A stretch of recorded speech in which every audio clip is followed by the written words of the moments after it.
광기 어린 수도승, 황후의 악마 같은 연인, 독일 스파이. 하지만 이 모든 것이 그저 연막에 불과하다면요.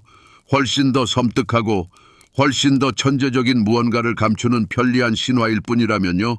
시베리아의 무지렁이 농부가 땀과 향 냄새를 풍기며 어떻게 세상에서 가장 삼엄하게 지켜지던 군주제의 접근 코드를 해킹했을까요?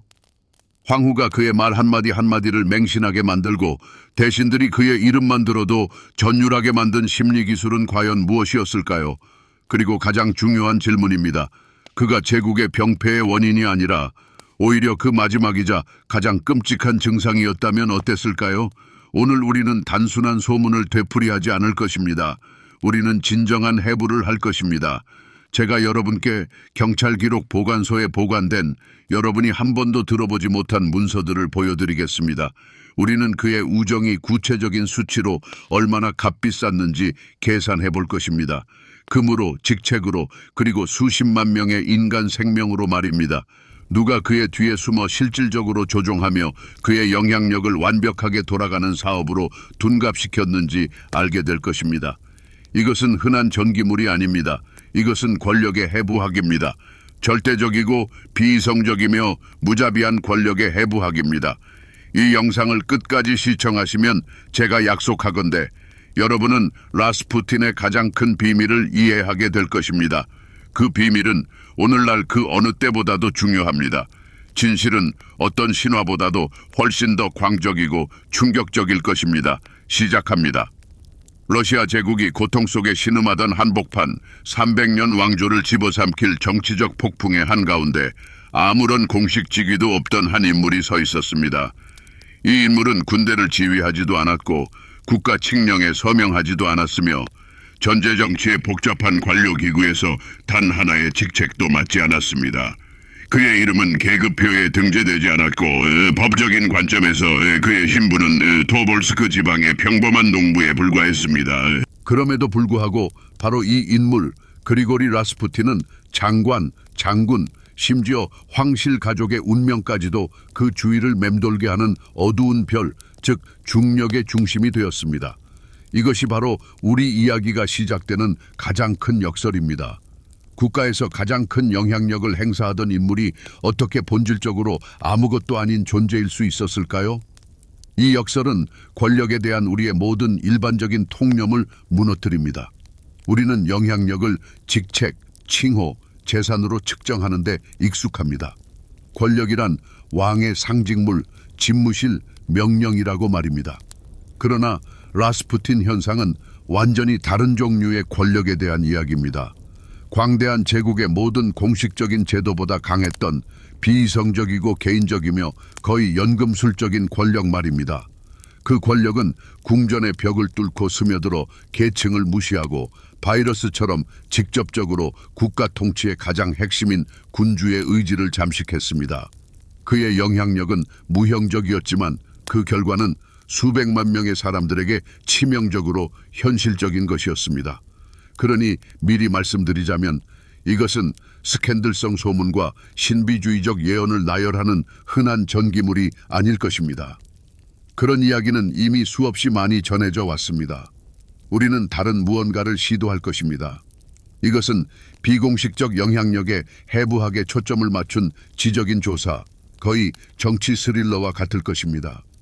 우리는 이 메커니즘이 어떻게 작동하는지 그리고 개인적인 매력과 핵심 인물들의 맹목적인 믿음 외에는 아무런 영향력도 없는 한 사람이 어떻게 사실상 그림자 정부가 될 수 있었는지 총리부터 강대국 대사에 이르기까지 모든 이들이 고려해야 할 요인이 될 수 있었는지 이해하려고 노력할 것입니다. 저를 가장 경악하게 만드는 것은 그의 방탕함이나 기적에 대한 소문이 아닙니다. 저를 놀라게 하는 것은 바로 이 현상의 메커니즘, 즉 정치적 물리 법칙 그 자체입니다. 시베리아의 반쯤 문맹인 농부가 어떻게 사회적, 문화적, 관료적인 모든 장벽을 뛰어넘어 절대 군주국의 심장부와 직접적이고 여과되지 않은 소통 채널을 구축할 수 있었을까요? 그가 어떻게 황후와 동등하게 대화하고 황제에게 조언을 하며 이 나라의 가장 강력한 귀족들에게 동물적인 공포와 증오를 불러일으킬 수 있었을까요? 이것은 신비주의적인 수수께끼가 아니라 정치학적인 수수께끼이며 그래서 더욱 흥미롭습니다. 실제로 그의 보이지 않는 존재는 어디에서나 느껴졌습니다. 이른바 장관들의 난장판은 바로 그의 이름과 연결되었습니다.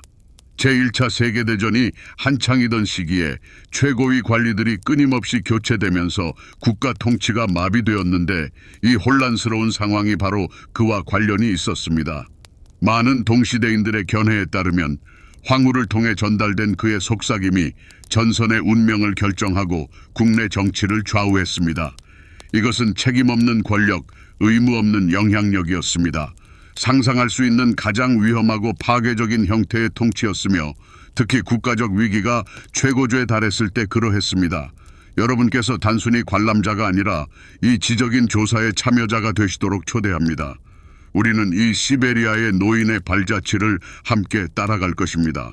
하지만 다시 한번 경악하거나 놀라기 위함이 아닙니다. 우리의 목표는 라스푸틴 현상을 해부하여 그의 적들과 그 자신에 의해 만들어진 신화로부터 실제적인 영향력을 분리하는 것입니다. 우리는 이러한 인물이 나타나는 것을 단순히 가능하게 했을 뿐만 아니라 거의 불가피하게 만들었던 독특한 역사적, 문화적, 심리적 환경을 이해하려고 노력할 것입니다. 그의 이야기 속에서 단순한 기이함을 보는 것이 아니라 멸망해가는 제국의 모든 치명적인 질병을 비추는 거울을 보게 될 것입니다. 라스푸틴 현상이 어떻게 가능했는지 이해하려면 잠시 눈을 감고 그 시대의 러시아, 즉 전환기의 러시아를 듣고 느껴보아야 합니다. 상트페테르부르크의 짙고 무거운 공기를 상상해 보십시오. 단순히 도시의 분위기가 아닙니다. 날아가는 마차에서 풍기는 최고급 프랑스 향수 향기가 산업지역에서 뿜어져 나오는 매캐한 석탄 연기 냄새와 순식간에 뒤섞이는 복잡한 칵테일입니다. 공기는 화관감 강변에서 올라오는 축축하고 으스스한 한기, 젖은 군인 외투 냄새, 값싼 담배 냄새, 그리고 물론 그 시대의 주요 운송 연료였던 자갈길의 지독하고 시큼한 말똥 냄새로 가득 차 있습니다. 소리는 어땠을까요? 현대 거대 도시의 단조로운 소음이 아닙니다. 그것은 다선금악입니다. 돌 위를 걷는 말 발굽 소리, 기름칠 안 된 바퀴의 삐걱거리는 소리, 바르샤바 역에서 들려오는 기차의 길고 긴 경적 소리, 신문파리들의 날카로운 외침, 그리고 이 모든 것 위로 멀리서 끊임없이 들려오는 공장들의 웅궁거리는 소리, 새로운 철의 시대를 예고하는 소리 말입니다. 그 시대 사람들의 의식 속에는 몇 가지 핵심적인 문화 코드가 깊이 박혀 있었는데 이를 이해하지 못하면 라스푸틴 현상은 여전히 수수께끼로 남을 것입니다. 첫 번째이자 가장 중요한 코드는 바로 전제 정치입니다. 20세기 초 러시아의 차르는 단순한 군주가 아니었으며 단순한 국가 원수도 아니었습니다. 그는 하느님의 기름 부음을 받은 자였습니다. 그의 권력은 신성하고 거의 신비적인 성격을 지니고 있었습니다. 황실 가족은 정치적 기관으로 인식되지 않았고 오히려 러시아의 안정과 존재 자체를 보장하는 성지로 여겨졌습니다. 그리고 이 성지의 중심에는 병든 소년, 유일한 상속인 알렉세이가 있었습니다. 그의 삶은 단순히 한 아이의 삶이 아니라 거대한 제국 전체의 미래를 보장하는 것이었습니다. 그에게 가해지는 어떠한 위협도 세계의 근간에 금이 가는 것으로 인식되었습니다. 첫 번째와 밀접하게 연관된 두 번째 코드는 하느님을 짊어진 민족에 대한 믿음입니다. 서구 문물에 지친 엘리트들 사이에서는 문명에 오염되지 않고 참되고 깊은 진실과 신앙을 간직한 단순한 러시아 농부에 대한 신화가 엄청난 인기를 누렸습니다. 지식인들과 귀족들은 민족 속에서 이 거친 진실, 이 영적인 진정성을 찾으려 했습니다.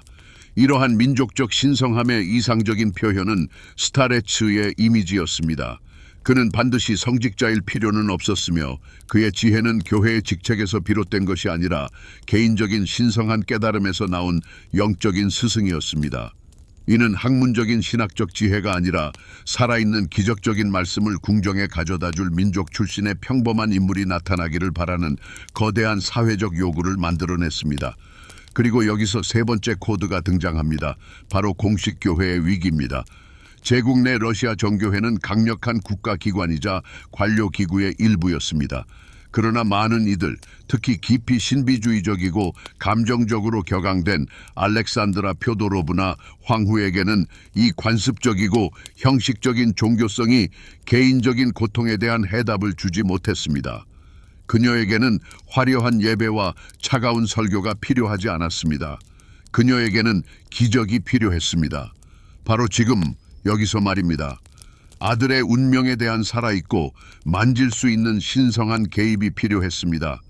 공식 교회는 의례를 제공했지만 라스푸틴은 그녀가 그토록 갈망했던 것, 즉 모든 중개자를 거치지 않고 신과 직접적이고 개인적인 대화를 나누는 느낌을 가져다 주었습니다. 이 세 가지 요소, 즉 신성한 차르의 존재, 민족적 성성에 대한 신화, 그리고 최고위층 사회의 영적 공헌은 이상적인 환경, 일종의 양분을 조성했습니다. 시스템 자체가 라스푸틴이 나타나기 전부터 그에 대한 요구를 만들어냈던 것입니다. 황실은 필사적으로 자신들의 민족적 예언자, 즉 군주제의 신성한 선택을 확인해주고 허약한 황태자의 삶에 구현된 미래를 구원해줄 치유사를 찾고 있었습니다. 라스푸틴은 궁궐의 문을 부수고 들어가지 않았습니다. 그는 단지 그 문이 이미 오랫동안 활짝 열려있던 인물이었을 뿐입니다. 우리 시대의 정확하고 확실한 비유를 찾자면 라스푸틴 현상은 세상에서 가장 안전한 운영체제에서 치명적인 취약점을 발견한 해커의 출현에 비견될 수 있습니다. 러시아 제국은 그런 시스템이었습니다. 궁정예법, 관료주의, 그리고 계층 장벽이라는 강력한 방화벽을 갖춘 시스템이었죠. 하지만 라스푸틴은 백도어, 즉 시스템의 핵심인 황후의 의지에 대한 직접적인 접근 권한을 찾아냈습니다. 그녀의 가장 큰 취약점인 모성애적 두려움과 신비주의적 믿음을 이용한 것입니다. 그는 시스템을 외부에서 해킹하려 하지 않았고 시스템 스스로 그에게 관리자 권한을 부여하도록 만들었습니다. 라스푸틴에게 궁전 내부의 문을 활짝 열어주며 돌이킬 수 없는 변화의 사슬을 촉발시킨 시발점은 정치도, 이념도, 궁정 암투도 아니었습니다. 그것은 순수하고 농축된 고통이었습니다. 황태자 알렉세이의 고통과 그의 어머니 알렉산드라 표도로브나 황후의 동물적이고 모든 것을 집어삼키는 공포 말입니다. 황실병으로 불리던 혈우병은 단순한 진단명이 아니었습니다. 그것은 왕조의 심장부에 내장된 끊임없이 작동하는 파괴 메커니즘이었습니다. 어떤 타박상이나 긁힘이라도 치명적인 위협으로 변했고 제국의 최고 의사들도 통제할 수 없는 출혈 앞에서 무력하게 손을 저으며 몇 주간의 고통스러운 시간을 보내야 했습니다. 그리고 유럽에서 가장 강력한 왕실이 마지막 가난한 농부처럼 무력해진 절대적인 절망감 속으로 그가 들어섭니다. 그리고리 라스푸틴입니다. 그는 새로운 약이나 과학 이론을 가져오지 않았습니다. 그는 완전히 다른 것, 20세기 초의 합리적이고 질서 정연한 세계에서는 거의 상상할 수 없었던 혁명적인 무언가를 가져왔습니다. 그는 확신을 가져왔습니다. 희망이나 믿음이 아니라 고통을 멈출 수 있다는 원초적이고 거의 동물적인 확신 말입니다. 그는 의학이나 신학의 언어로 말하지 않았습니다. 그는 의지의 언어로 말했습니다. 그의 존재, 그의 조용하고 최면적인 목소리, 그의 날카로운 시선, 이 모든 것이 극도로 예민해진 황후와 병든 아이의 신경계에 가장 강력한 진정제처럼 작용했습니다. 그의 위대한 아이디어는 천재적으로 단순했으며 절대적으로 비종교적이었습니다. 그는 의례가 아닌 직접적인 개입을 제안했습니다. 성직자들이 기도회를 열고 신에게 도움을 간청하는 동안 라스푸틴은 마치 신과 동등하게 직접 대화하는 것처럼 행동했고 병이 물러가도록 간청하는 것이 아니라 거의 명령했습니다. 그의 방법은 민간요법과 자신에 대한 확고한 믿음의 기반을 둔 급진적인 심리치료의 한 형태였습니다. 그는 혈우병을 치료하지 않았습니다. 그는 공황을 잠재웠습니다. 그는 어머니를 진정시켰고 어머니를 통해 아이도 진정되었습니다. 그리고 평온한 상태에서 혈관 경련이 약해지면서 출혈이 저절로 멈췄을 수도 있습니다. 과학적으로는 우연의 일치였지만 알렉산드라 표도로브나 황후에게는 순수하고 반박할 수 없는 기적이었습니다. 이것을 가장 명확하게 증명한 사건은 1912년 가을 스팔라에서 벌어진 유명한 일화였습니다. 황태자는 죽어가고 있었습니다. 의사들은 이미 황실 가족에게 최악의 상황을 대비하라고 알렸습니다. 그때 먼 시베리아에서 라스푸틴으로부터 아이는 죽지 않을 것이다. 의사들이 너무 괴롭히지 못하게 하라는 전보가 도착했습니다. 이 문구는 황후의 의식 속에서 폭탄이 터진 듯한 효과를 냈습니다. 그것은 조언이 아니라 지시였습니다.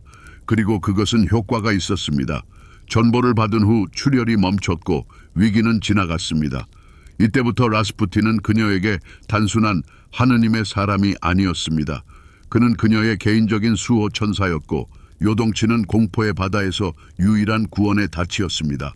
바로 이 사건이 분수령이었습니다. 이 기적에 대한 반응은 러시아 지배 계층을 둘러 갈라놓았습니다.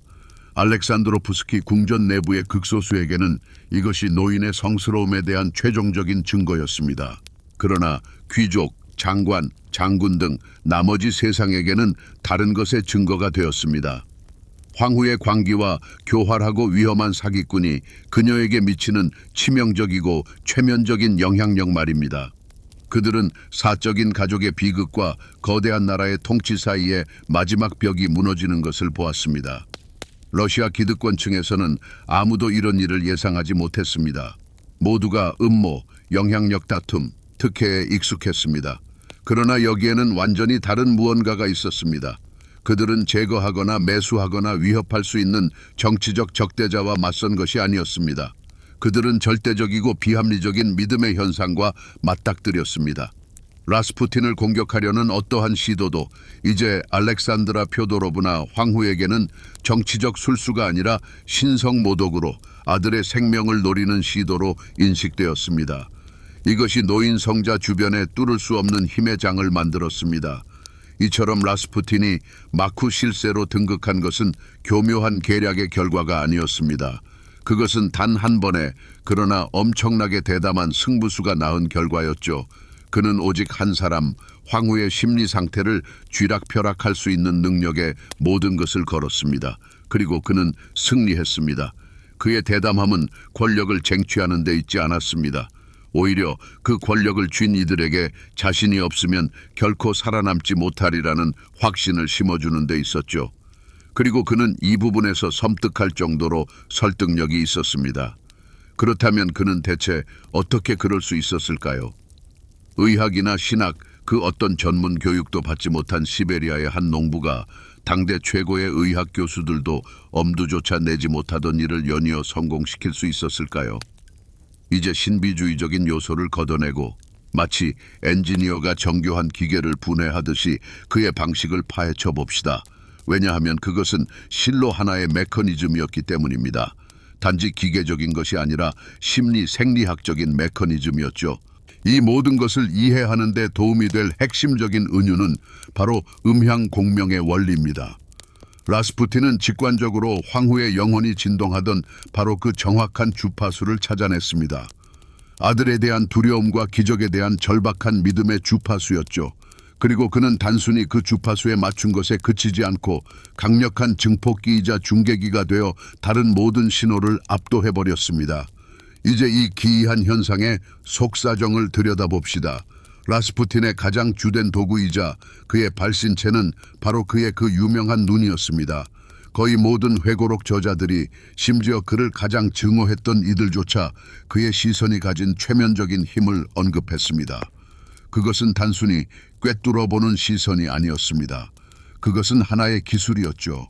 그는 사람을 그저 바라보는 것이 아니라 마치 스캔하듯 고정시키듯 응시하며 완전하고 절대적인 집중을 받는다는 느낌을 주었습니다.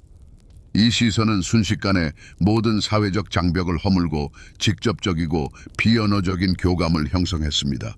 앓고 있는 황태자의 방으로 들어설 때 그는 무엇보다 먼저 황후와 시선을 맞췄습니다. 그리고 그 한 번의 시선만으로 말없이 전했죠. 제가 여기 왔으니 이제 모든 것이 괜찮을 겁니다. 모든 통제권은 제게 있습니다. 이 비언어적인 신호는 첫 번째이자 가장 중요한 단계였습니다. 그것은 방 안의 감정적 분위기를 공포에서 기대감으로 순식간에 전환시켰습니다. 메커니즘의 두 번째 요소는 그의 언변이었습니다. 그는 궁정의 언어도 과학의 언어도 아니었습니다. 그는 비유의 언어로 평범한 백성들의 언어로 말했습니다. 그의 말투는 느리고 나른했으며 성경 구절과 농민들의 일상생활에서 따온 비유로 가득했습니다. 섬세한 프랑스어 표현과 차가운 예의범절에 익숙했던 세련된 궁정사회에서는 거칠지만 확고한 그의 말투가 마치 대지의 목소리처럼 진실하고 흔들림 없는 무엇으로 다가왔습니다. 그가 하느님이 도우실 것입니다 라고 말할 때 그것은 성직자의 경건한 소망처럼 들리지 않고 마치 하느님과 직접 대화하고 온 사람이 사실을 단언하는 것처럼 들렸습니다. 그는 자신을 둘러싼 절대적인 영적 권위의 장을 창조했으며 그곳에서는 어떠한 의심도 설 자리가 없었습니다. 이제 그 과정을 단계별로 시각화해 봅시다. 첫 번째 단계, 패닉 진단 및 중화, 라스푸틴은 방으로 들어섭니다. 그곳에는 죽어가는 알렉세이 황태자의 침대 옆에서 의사들이 분주히 오가고 있고 그 옆에는 황후가 거의 실신 상태로 쓰러져 있습니다. 그는 곧장 기도를 시작하지 않습니다. 그는 상황을 평가합니다. 그는 지금의 가장 큰 적이 혈우병이 아니라 공포임을 간파합니다. 어머니의 히스테리는 아이에게 전이되어 긴장, 경련을 유발하고 고통을 증폭시키며 심지어 출혈 자체를 악화시킬 수 있습니다. 그의 첫 번째 임무는 이 악순환의 고리를 끊는 것입니다. 그는 위험이 있으면서도 차분하게 의사들을 물러나게 합니다. 자신을 가족과 단둘이 있게 해달라고 요청하면서 말이죠. 두 번째 단계, 치유의 고치 만들기. 부산스러운 의사들의 방해 요소를 제거한 후 그는 자신과 어머니, 아이 셋만이 존재하는 폐쇄적인 심리 공간을 만듭니다. 이 공간에서는 오직 그의 규칙만이 통용됩니다. 그는 소년에게 다가가 크고 투박한 농부의 손을 아이의 이마에 얹습니다. 이 단순한 신체 접촉은 엄청난 의미를 지닙니다. 그것은 아이를 안정시키고 진정시키며 보호받는다는 느낌을 줍니다. 그는 조용하고 단조롭게 거의 콧노래를 부르듯이 말하기 시작합니다. 그의 목소리, 그의 자신감, 그의 물리적 존재감, 이 모든 것이 강력한 진정제처럼 작용합니다. 세 번째 단계, 치유 상태 유도. 라스푸틴은 기도를 시작합니다. 그러나 그의 기도는 정해진 경전을 낭독하는 것이 아닙니다. 오히려 주문이나 즉흥적인 대화, 즉 초월적인 존재와의 직접적인 소통에 가깝습니다. 그는 어머니와 아이 모두를 가벼운 최면에 가까운 상태로 이끌어갑니다. 이러한 깊은 심리적 평화 상태에서 신체에는 실제 생리적 변화가 일어납니다. 아드레날린 수치가 낮아지고 혈압이 떨어지며 맥박이 느려집니다. 몸이 스스로와 싸우기를 멈추는 것이죠. 그리고 찾아온 이 고요함 속에서 신체의 자연적인 방어 메커니즘, 즉 혈액 응고 시스템이 작동할 기회를 얻습니다. 출혈이 멈춥니다. 그리고 마침내 기적이 일어납니다. 그러나 실상은 패닉을 제거하고 신체의 자가 치유를 위한 이상적인 심리, 생리적 조건을 조성하는 거의 수술과도 같은 과정이었습니다. 라스푸틴은 마법사가 아니었습니다. 그는 스스로 깨닫지 못했겠지만 현대의학이 신경언어 프로그래밍과 최면 치료라고 부를 방법들을 사용한 천재적인 직관적 심리치료사였습니다. 그는 피를 치료한 것이 아닙니다. 그는 공포를 치료했습니다. 그러나 혈우병의 경우 이 둘은 같은 것이었습니다. 라스푸틴 현상의 진정한 규모를 이해하려면 황제의 침실에서 벗어나 차갑고 바람 부는 페테르부르크 거리로 시선을 돌려야 합니다. 그리고 그의 삶과 때려야 뗄 수 없는 평범한 사람의 시선으로 역사를 바라봐야 합니다. 하지만 그 사람은 청혼자가 아니라 보안부의 비밀 경찰입니다. 한 가지 사실부터 먼저 말씀드리겠습니다. 특정 시점부터 라스푸틴에 대한 24시간 전면 감시가 이루어졌습니다. 이는 몇몇 조의 비밀 요원들이 교대로 골목 어귀에 서 있거나 마차에서 추위에 떨거나 맞은편 술집에서 신문을 읽는 척하며 자신의 삶을 보냈다는 것을 의미합니다. 이 감시 기간 동안 한 명의 요원은 라스푸틴을 기다리고 관찰하는데 수천 시간을 보냈습니다. 이는 몇 년에 걸친 끊임없고 단조롭고 지루한 작업과 맞먹는 시간입니다. 그리고 이 모든 것은 한 명의 시베리아 농부의 모든 발걸음을 기록하기 위한 것이었습니다. 중절모를 쓰고 허름한 코트를 입은 이 이름 없는 사람들은 그의 일상생활을 기록한 진정한 연대기 편찬자였습니다. 신비와 추측이 배제된 채 기록 보관소에 보존된 그들의 건조하고 형식적인 보고서는 가장 신뢰할 수 있는 정보원입니다. 그들은 꼼꼼하게 기록했습니다. 대상은 11시 5분에 집을 나섰고 347번 마차에 탑승하여 고로호바야 거리를 따라 이동했습니다. 베일을 쓴 여인이 대상에게 찾아와 42분 동안 머물렀습니다. 이 문장들 뒤에는 단순한 경찰의 일상적인 업무 이상의 것이 숨겨져 있습니다. 여기에는 국가가 라스푸틴을 위협으로 또는 최소한 엄청난 통제 자원을 필요로 하는 가장 중요한 전략적 대상으로 인식했다는 문서적 증거가 담겨 있습니다.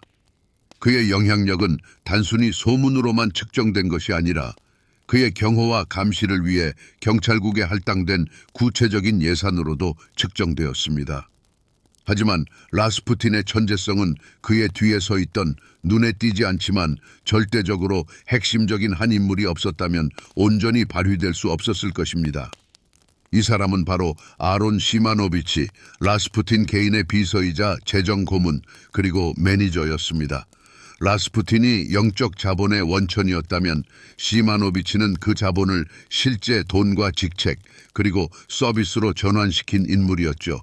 직업은 보석상이었지만 천성적인 모험가였던 그는 사람을 꿰뚫어보는 놀라운 직감과 은행계부터 범죄 조직까지 모든 분야에 걸쳐 인맥을 가지고 있었습니다. 그는 그리고리 라스푸틴이라는 자연 발생적이고 혼돈스러운 사업의 이상적인 최고 운영 책임자였습니다. 바로 시마노비치가 이 시스템을 구축했습니다.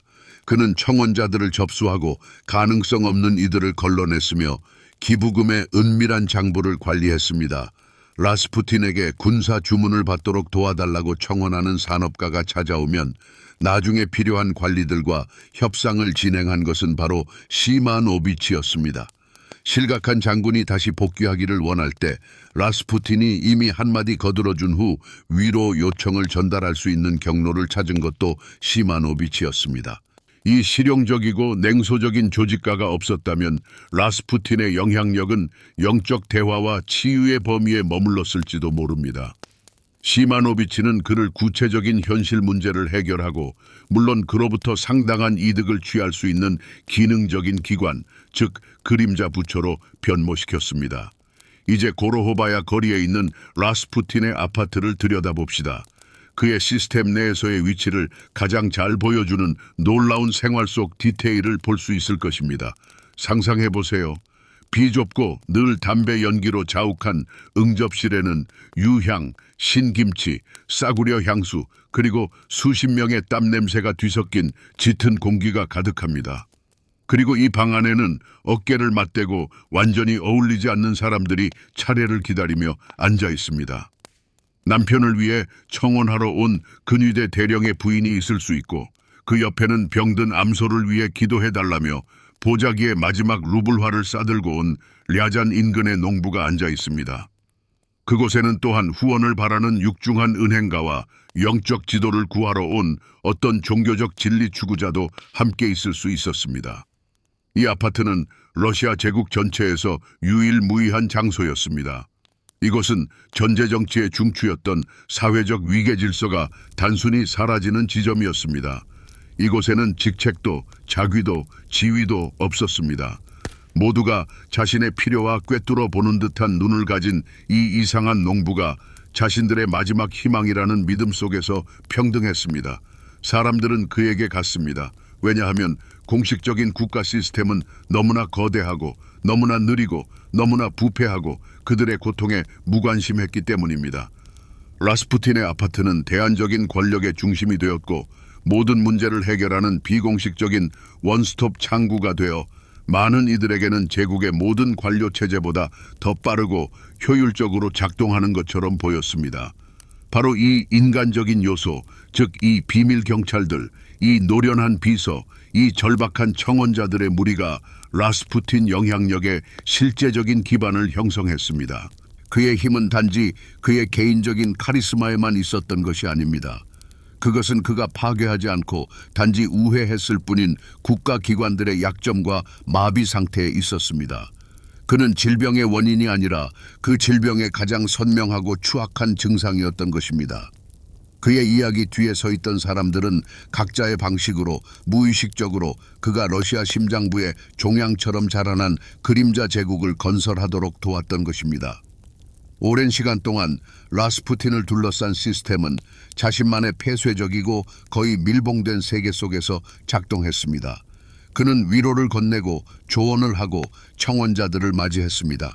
이 모든 것은 궁정 생활의 일부였고 스캔들이 많았지만 여전히 내부적인 일에 불과했죠.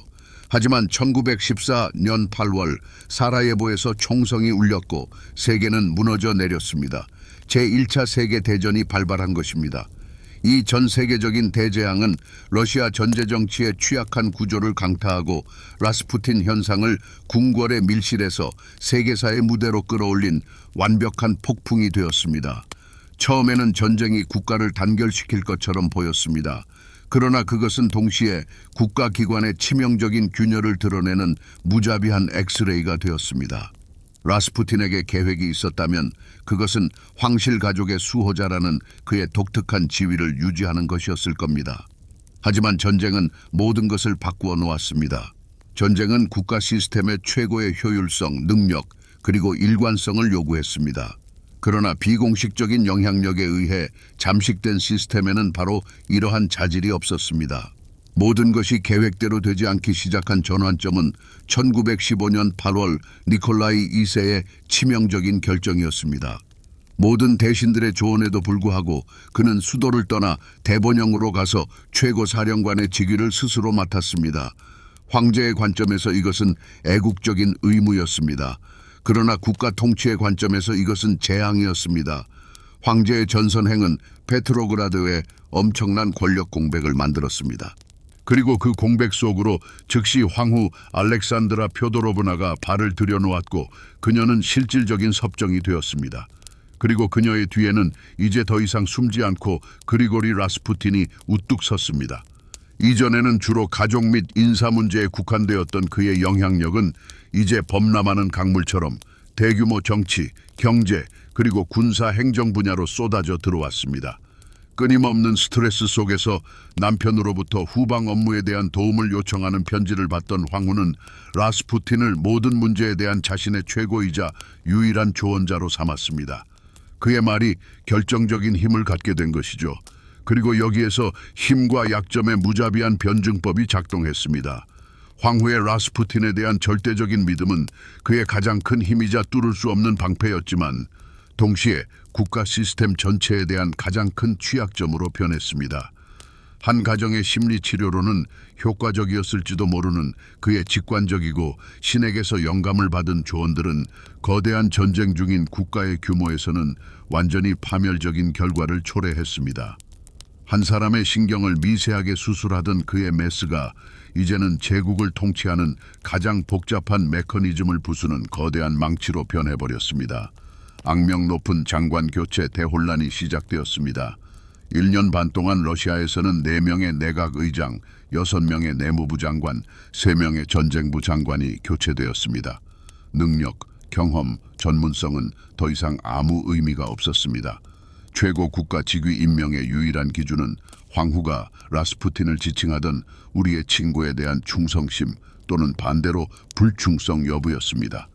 정직하고 유능한 대신들은 이 해로운 영향력에 반대하거나 지적하려다가 자리에서 쫓겨났습니다. 그들의 자리에는 라스푸틴에게 아첨할 준비가 된 노골적인 출세주의자들이나 단순히 순종적이라서 편리한 무능한 인물들이 들어섰습니다. 러시아 엘리트 계층은 충격과 공포에 휩싸였습니다. 대공들, 귀족들, 국가 두마 의원들 그리고 장군들 모두가 조국이 걷잡을 수 없이 벼랑 끝으로 치닫는 광경을 목도했습니다. 그들은 차르에게 편지를 쓰고 위험을 경고하며 필사적으로 그의 마음에 닿으려 애썼습니다. 하지만 그들의 모든 노력은 견고한 장벽 앞에서 산산조각 났습니다. 전선에 있던 니콜라이 황제는 고립되었고 차르스코의 셀로에 머물던 알렉산드라 표도로브나 황후는 라스푸틴에 대한 그 어떤 비판도 배신이자 개인적인 모욕으로 받아들였습니다. 시스템은 피드백 능력을 상실했습니다. 더 이상 위험 신호에 반응하지 않으며 스스로를 파괴하는 기계로 변모하고 말았습니다. 바로 이 순간 수많은 지배 계층 인사들의 의식 속에서는 최종적인 전환점이 찾아왔습니다.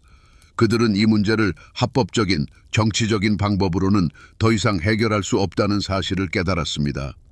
차르는 그들의 목소리를 듣지 않고 황후는 광기에 사로잡혀 있었으며 라스푸틴은 완전한 무법천지를 활개치며 점점 더 오만해지고 막강한 영향력을 행사했습니다. 인류 역사상 가장 끔찍한 전쟁의 한복판에서 국가는 마비되어 있었습니다. 그리고 바로 그때 귀족들의 화려한 살롱과 근위대 변경 안에는 섬뜩하면서도 입 밖에 내지 못했지만 지극히 논리적인 질문이 공중에 떠돌기 시작했습니다.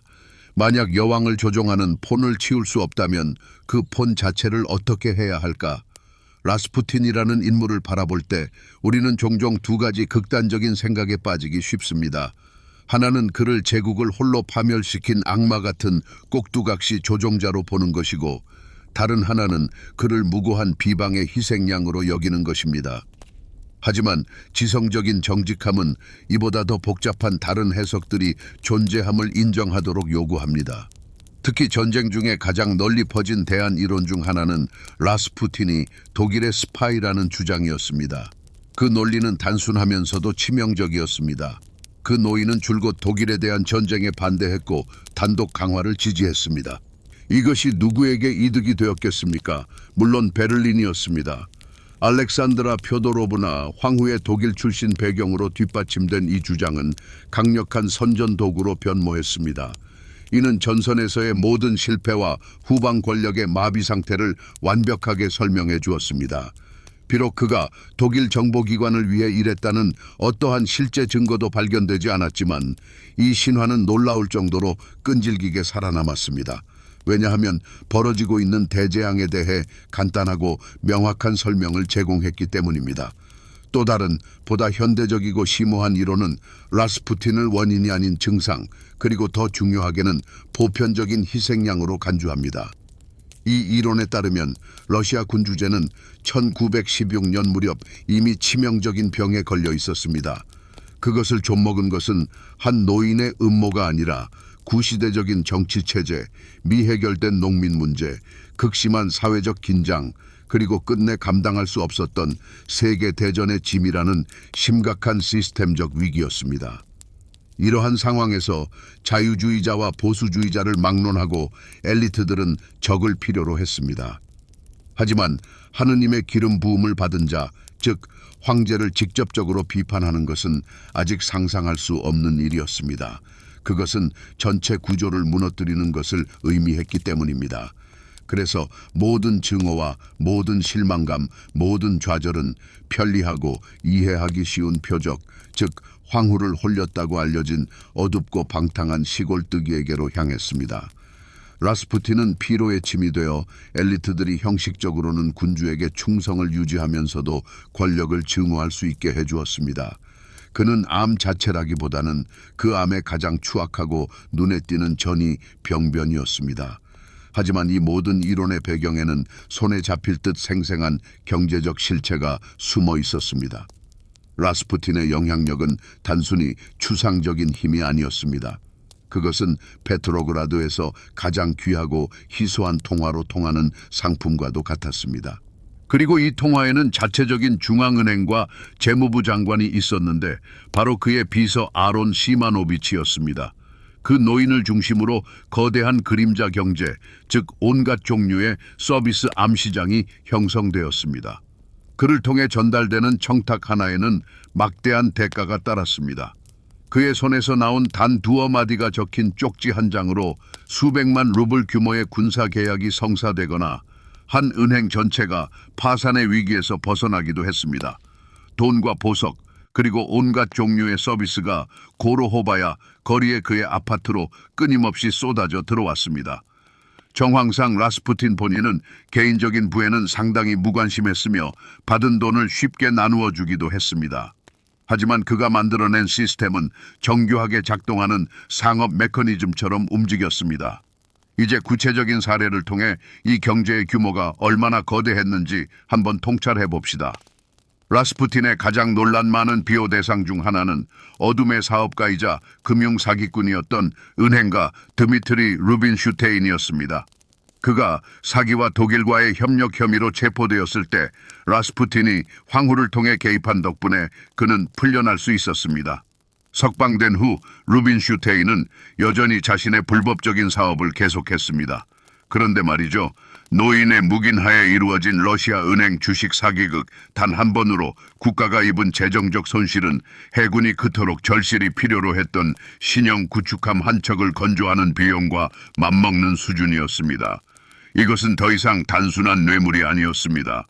이는 전쟁 중인 국가에 그것도 산업 전체에 걸쳐 직접적이고 측정 가능한 경제적 손실을 입힐 수 있는 영향력이었습니다. 그리고 물론 그의 모든 행동에는 숨겨진 의미들이 가득했습니다. 그의 의도적인 소박함, 그리고 황제와 황후를 아빠, 엄마라고 부른 것은 단순히 시골 사람의 순박함을 보여주는 것이 아니었습니다. 그것은 심오하게 상징적인 행동이자 하나의 정치적 선언이었습니다. 그들을 그렇게 부름으로써 그는 자신을 모든 국가 위계 질서의 틀 밖으로 의도적으로 내던진 것이었습니다. 그는 그들의 신하가 아니었습니다.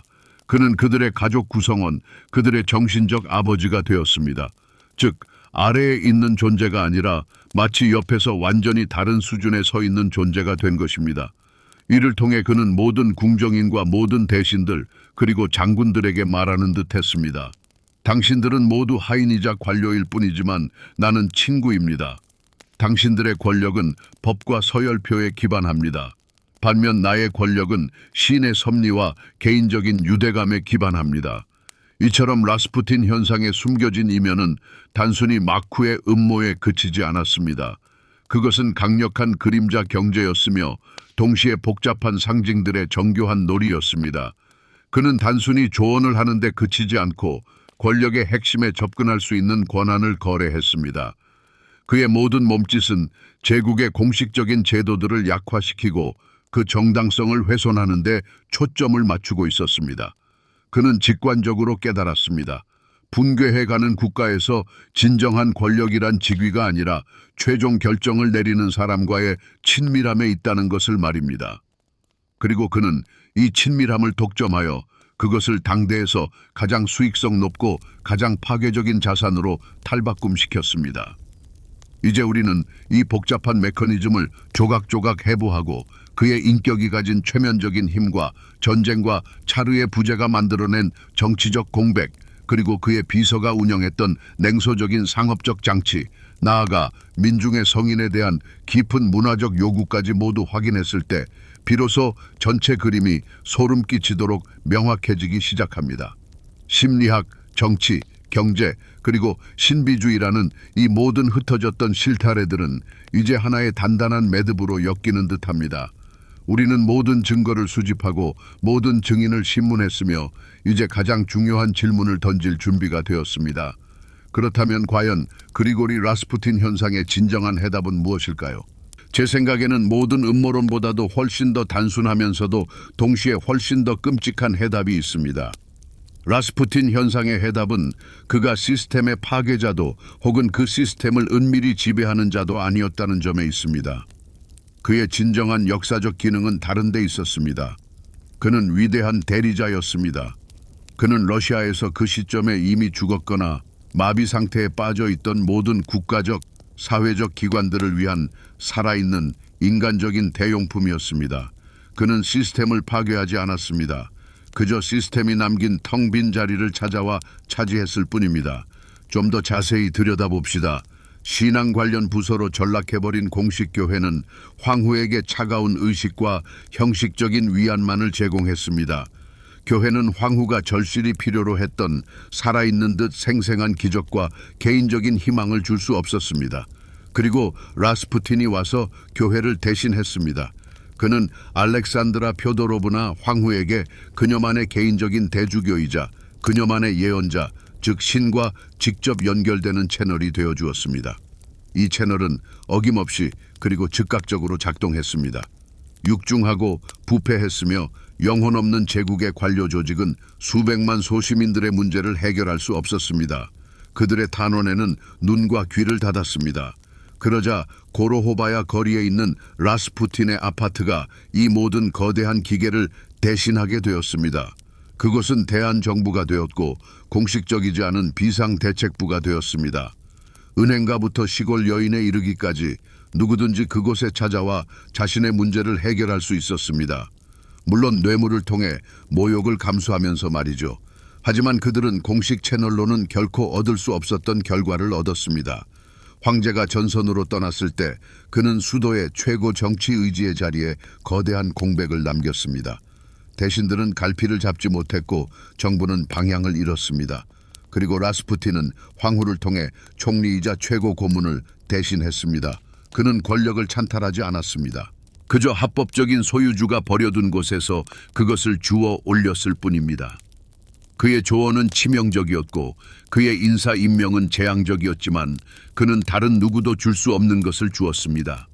그것은 비록 미친 결정일지라도 누군가가 조타실에 서서 결정을 내리고 있다는 느낌이었습니다. 바로 여기에 그의 의도치 않은 천재성이 있었습니다. 그는 거대한 국가 조직의 모든 고장 지점, 모든 사각지대를 직관적으로 찾아내고 자신을 보편적인 보철물로 내세웠습니다. 공식적인 권력이 모든 내용과 의미를 상실한 바로 그 순간, 그는 비공식적 권력에 살아있는 구현체가 되었습니다. 그는 제국의 병의 원인이 아니었습니다. 그는 제국이 스스로를 치유하려 했던 마지막이자 가장 절박하고 가장 추악한 시도였습니다. 그리고 비극은 이 보철물이 시스템이 재생되도록 허용하지 않았다는 데 있었습니다. 오히려 그것은 시스템의 위축을 가속화시킬 뿐이었습니다. 제대로 작동해야 할 기관들을 대신함으로써 그는 그 기관들을 완전히 불필요하게 만들었습니다. 군주제의 개인적인 심리적 지팡이를 제공함으로써 그는 군주제가 스스로 걷는 법을 잊게 했고 이미 다리가 마비되었음에도 불구하고 마지막 순간까지 그 사실을 무시할 수 있게 만들었습니다. 그는 제국이 격렬한 고통 없이 기이하고 신비로운 반수면 상태에서 죽음을 맞이하도록 허락한 진통제였습니다. 이것을 이해하고 나면 라스푸틴이라는 인물의 스케일은 완전히 다른 시각으로 다가옵니다. 이것은 더 이상 교활한 시골뜨기와 나약한 황후에 대한 단순한 이야기가 아닙니다. 이것은 거대한, 거의 신적인 규모의 설계입니다. 그러나 이 설계의 저자는 다름 아닌 역사 그 자체였습니다. 역사는 한 사람의 얼굴에 완벽한 거울을 드러냈고 멸망해가는 문명은 그 거울 속에서 자신만의 그림자를 보았습니다. 신앙 대신 미신을, 법 대신 자의를, 국가 대신 개인을 말입니다.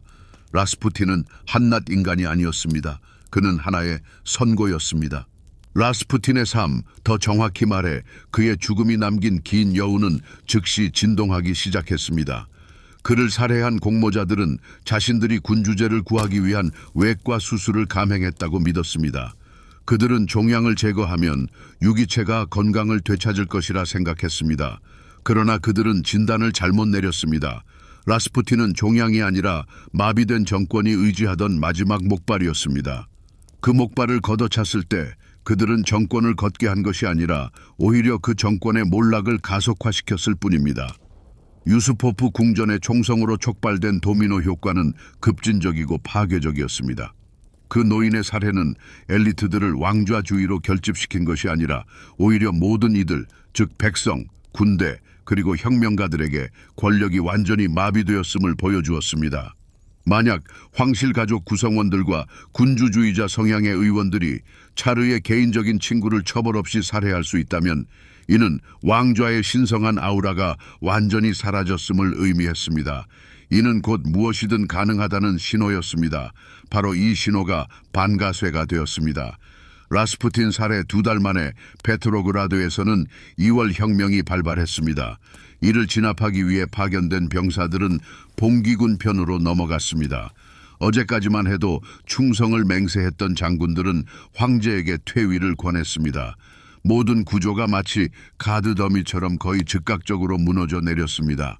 비록 라스푸틴이 혁명의 직접적인 원인은 아니었지만 그의 존재와 더 중요하게는 그를 둘러싸고 형성된 신화는 묵은 불만을 공개적인 반란으로 전환시킨 촉매제가 되었습니다. 라스푸틴 신화는 반군주제 선전의 가장 효과적인 무기가 되었습니다. 이는 제국의 복잡한 위기를 나약한 차르, 독일인 황후, 그리고 교활하고 방탕한 시골뜨기가 러시아를 파멸로 이끌고 있다는 간단하고 명료한 공식으로 압축시킬 수 있게 했습니다. 이 공식은 모든 군대와 경찰 부서보다도 강력했습니다. 그것은 전제 정치의 가장 중요한 자원인 믿음을 파괴했습니다.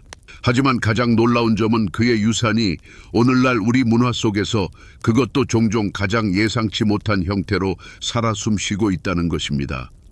여러분이 보니엠의 유명한 노래 라스푸틴을 들을 때마다 스스로 인지하지 못하는 사이에 이 유산과 접촉하고 있는 것입니다.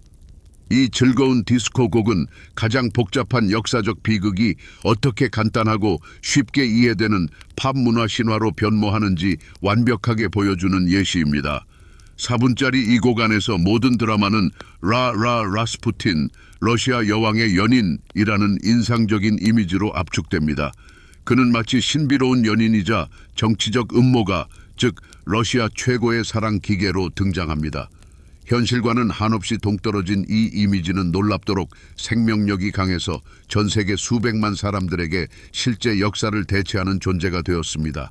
아니면 영화를 살펴봅시다. 그리고리 라스푸틴은 사실상 세계 문화에서 가장 강력하고 지속적인 원형 중 하나, 즉 사악한 조언자 또는 미친 수도사의 원형이 되었습니다.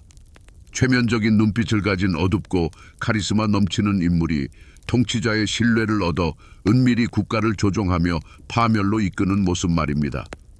반지의 제왕에서 터덴 왕의 귓가에 속삭이는 웜텅이나 스타워즈의 펠퍼틴 황제를 떠올려 보십시오.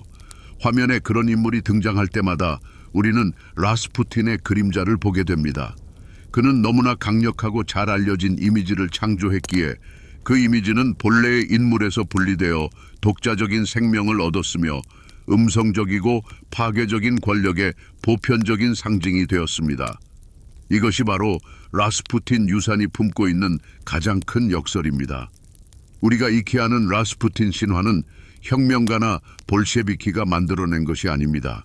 오히려 러시아와 제국의 보위를 진심으로 지키고자 했던 확고한 군주주의자들, 즉 귀족들이 그 주역이었습니다. 유스포프 공작, 프리슈케비치 의원 등 음모에 가담했던 이들은 대중과 역사의 눈앞에서 자신들의 살인을 정당화하고자 의도적으로 그 노인의 이미지를 악마화했습니다. 그들은 라스푸틴의 전대미문의 방탕함, 독일 스파이 행위, 그리고 악마적인 힘에 대한 이야기를 퍼뜨려 자신들의 행위가 비열한 살인이 아닌 조국을 위한 위협으로 보이게 하려 했습니다. 그러나 그들은 이 병 속의 진위를 풀어놓았을 때 단 한 가지를 간과했습니다. 그들이 만들어낸 기괴한 형상은 죽은 노인에게뿐만 아니라 군주제 자체의 부메랑처럼 되돌아와 치명타를 입혔습니다. 라스푸틴을 악마화하면서 그들 자신도 모르는 사이에 그들은 그러한 괴물을 권력의 심장부에 끌어들인 황제의 무능함과 나약함을 증명하고 말았습니다. 체제 구원을 목표로 한 그들의 선전은 결국 체제를 파괴하는 가장 강력한 파괴의 망치가 되었습니다.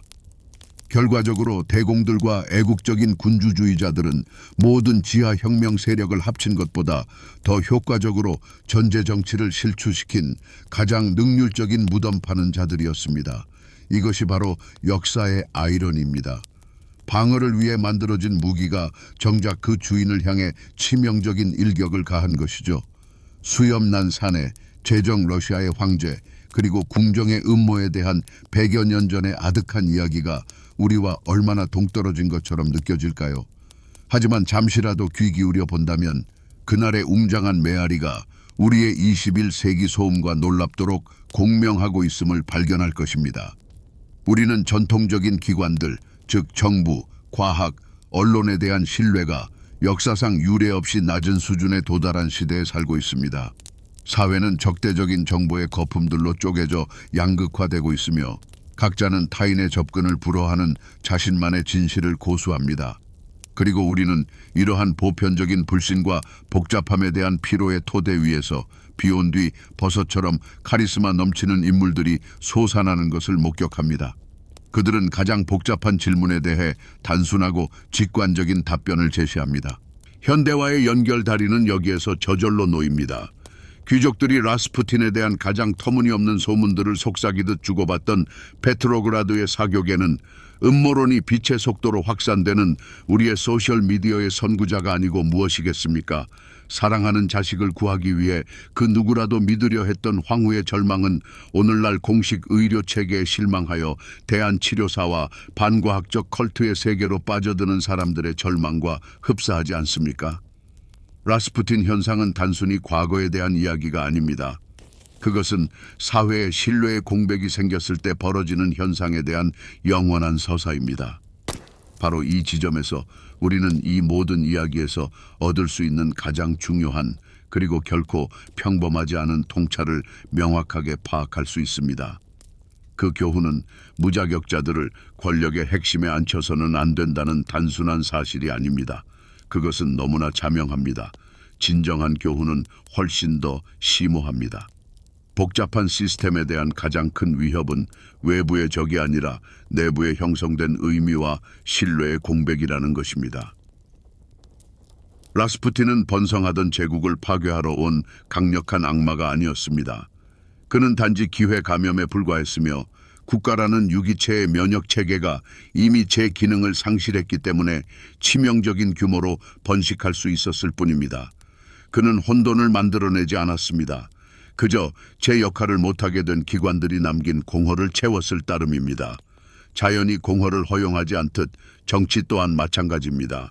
공식 교회가 위로를 주지 못할 때 사람들은 이단자에게서 위안을 찾을 것입니다. 공식 의학이 무력할 때 그들은 약초상에게로 향할 것입니다. 공식 정부가 그들의 문제를 해결해 주지 못할 때 그들은 적어도 자신들의 목소리를 듣는 척이라도 하는 이에게 믿음과 충성을 바칠 것입니다. 라스푸틴은 질병의 원인이 아니라 증상이었습니다. 그는 체제가 작동을 멈추고 공식적인 통로가 막히며 그들의 언어가 죽어 통치 대상인 사람들에게 이해되지 않게 되었음을 보여주는 살아있는 증거였습니다. 그는 죽어가는 군주제를 위한 강력한 플라시보였습니다. 치료는 하지 않았지만 통제와 신의 가호라는 환상을 만들어내며 공포와 우유부단의 고통을 덜어주었습니다. 그리고 이 마약의 효과 속에서 나라는 질병의 진짜 원인을 외면한 채 계속해서 부패해갔습니다. 여기에 그가 우리에게 주는 가장 무서운 교훈이 있습니다. 그것은 바로 우리의 불완전하고 위태로운 제도들을 고치는 복잡하고 고통스러운 작업을 하지 않아도 된다는 유혹에 빠져 단순하고 마법 같은 해결책을 믿어버리고 싶어 하는 마음입니다. 이 예비적인 결론을 마무리하며 여러분에게 한 가지 생각을 남기고 싶습니다. 21세기의 라스푸틴들은 농부의 옷을 입지 않고 신에 대해 말하지도 않습니다. 그들은 값비싼 양복을 입고 테드 강연 무대에 서거나 인기 있는 블로그를 운영할 수도 있습니다. 하지만 그들의 기능은 여전히 같습니다. 복잡하고 두려운 세상 속에서 행복과 질서에 대한 간단한 해법을 제시하며 공허를 채우는 것입니다. 그리고 시베리아 노인의 이야기는 공식적인 현실의 지도가 사람들의 삶의 영역과 일치하지 않을 때 그들이 필연적으로 자신만의 지도를 그리기 시작한다는 영원한 상기입니다. 그리고 이 새로운 지도 위에서는 괴물과 예언자가 단지 가능할 뿐만 아니라 필수적인 존재가 됩니다. 이 비극의 깊이를 온전히 이해하기 위해 우리는 지적인 노력을 기울여 라스푸틴의 적으로 여겨지는 이들의 시각으로 상황을 바라봐야 합니다. 여기서 중요한 것은 질투심 많고 고루한 귀족이라는 캐리커처적 이미지를 즉시 버리는 것입니다. 그들은 단순히 오페레타 속 악당들이 아니었습니다. 그들은 수세기에 걸쳐 구축된 가장 복잡한 문명, 즉 러시아 제국의 문명을 대표하는 사람들이었습니다. 그들은 질서, 계급, 봉사, 그리고 그들이 이해한 명예를 기반으로 한 세계의 산물이자 동시에 수호자였습니다. 그들의 진실은 황후의 믿음 못지않게 중요했습니다. 그들의 진실은 위대한 강대국으로서의 러시아였습니다. 피오트르 스톨리핀 총리, 옐리자베타 표도로브나 대공비, 알렉세이 브루실로프 장군과 같은 이들에게 세상은 논리적이고 명확하게 구성되어 있었습니다. 관등표가 존재했습니다. 궁정 예법이 있었습니다. 영적인 삶을 규율하는 시노드가 있었습니다. 군대 서열이 있었습니다. 국가는 복잡하지만 예측 가능한 메커니즘이었고 모든 부품이 제자리를 알고 있었습니다. 그리고 엘리트인 그들은 이 메커니즘의 최고 엔지니어이자 정비사였습니다. 그들의 임무는 특히 다가오는 전쟁과 혁명의 상황 속에서 메커니즘이 원활하게 작동하도록 보장하는 것이었습니다. 그들의 목표는 개인적인 이득이 아닌 제국을 보존하고 강화하는 것이었습니다. 그리고 바로 이때 이 질서정연하고 합리적이며 계층적인 세계로 라스푸틴이 갑자기 끼어듭니다. 그들의 눈을 통해 그를 보려 노력해 봅시다. 그들에게 그는 단순히 촌뜨기가 아니었습니다.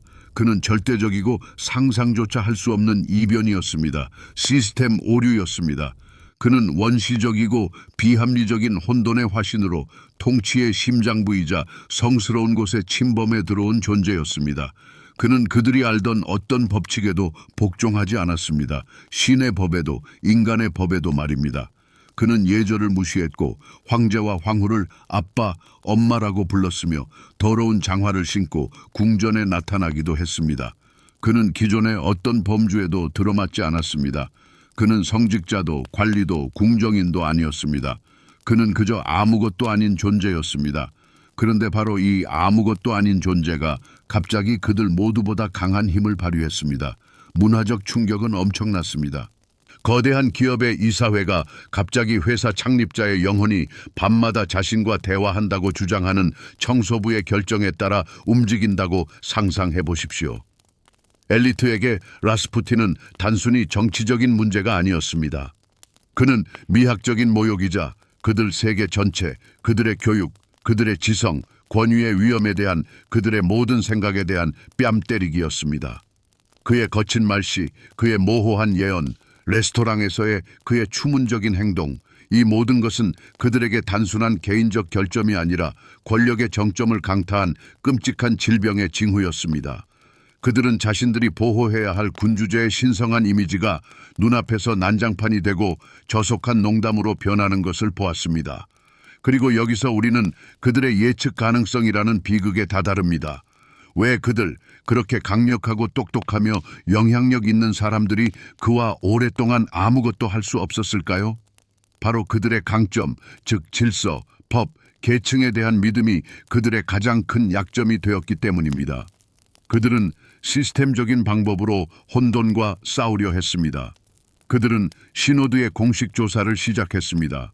그들은 황제에게 보고서를 제출했습니다. 그들은 장관들을 통해 행동하려 했습니다. 그들은 체스판을 뒤엎고 말로 상대방의 머리를 치는 적과 맞서 체스를 두었던 것입니다. 라스푸틴이 시스템 밖에 있었기 때문에 그들의 모든 무기는 무용지물이었습니다. 그에 대한 어떠한 공식적인 불만도 모든 규칙에 따라 제출된 것이라 할지라도 황후의 비합리적인 믿음에 부딪혀 산산조각 났습니다. 그의 해로움을 증명하려는 어떤 시도도 황후에게는 자신과 아들의 삶에 대한 음모로 인식되었습니다. 엘리트들은 함정에 빠졌습니다. 군주제에 대한 그들 자신의 충성심은 군주의 의지에 반하여 행동하는 것을 허용하지 않았습니다. 그들은 궁정 쿠데타를 일으킬 수 없었습니다. 그들은 황후가 미쳤다고 공개적으로 선언할 수 없었습니다. 그들은 라스푸틴이 쉽게 무시했던 바로 그 규칙에 의해 꽁꽁 묶여 있었습니다. 따라서 라스푸틴의 적들에게 이것은 단순한 권력 투쟁이 아니었습니다. 이것은 질서와 혼돈의 싸움이었습니다. 문명과 그 심장부에 침범한 야만 사이의 싸움이었습니다. 그리고 그들의 비극은 모든 문명적인 방법을 소진한 끝에 결국 순수한 혼돈의 방법, 즉 비밀스럽고 비열한 살인에 의지할 수밖에 없었다는 것입니다. 질서를 구하기 위해 그들은 가장 무질서하고 불법적인 행동을 저질렀고 결국 자신들이 싸우던 대상과 똑같아지고 말았습니다. 권력은 가장 강력한 독이며 라스푸틴의 천재성은 그것에 손을 대는 것을 넘어 다른 사람들도 함께 마시게 하는 데 있었습니다. 하지만 이 천재성에는 엄청나게 높은 대가가 따랐습니다. 그리고 그 대가는 러시아뿐만 아니라 그 자신도 치러야 했습니다. 전능한 노인의 가면 뒤에는 너무 높이 솟아올라 절대적인 얼음 같은 고독 속에 빠져버린 한 남자의 깊은 개인적인 드라마가 숨겨져 있었습니다. 그곳에서 모든 도덕적 타협은 자기 파괴로 향하는 걸음이었습니다. 그의 어두운 면은 단순한 술주정뱅이와 방탕에 대한 소문이 아닙니다. 그것은 한때 신을 찾았을지도 모를 영혼이 어떻게 권력이라는 악마에게 완전히 먹혀버렸는지에 대한 이야기입니다. 이러한 도덕적 타협의 가장 극명한 예시는 전쟁 장관 블라디미르 수호물리노프의 이야기입니다. 1915년 무렵 러시아에는 아마도 그보다 더 미움받는 인물은 없었을 것입니다.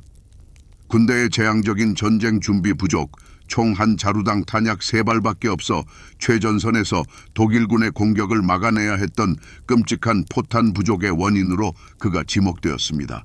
모든 두마, 모든 장성, 그리고 모든 사회가 그의 사임과 재판을 요구했습니다.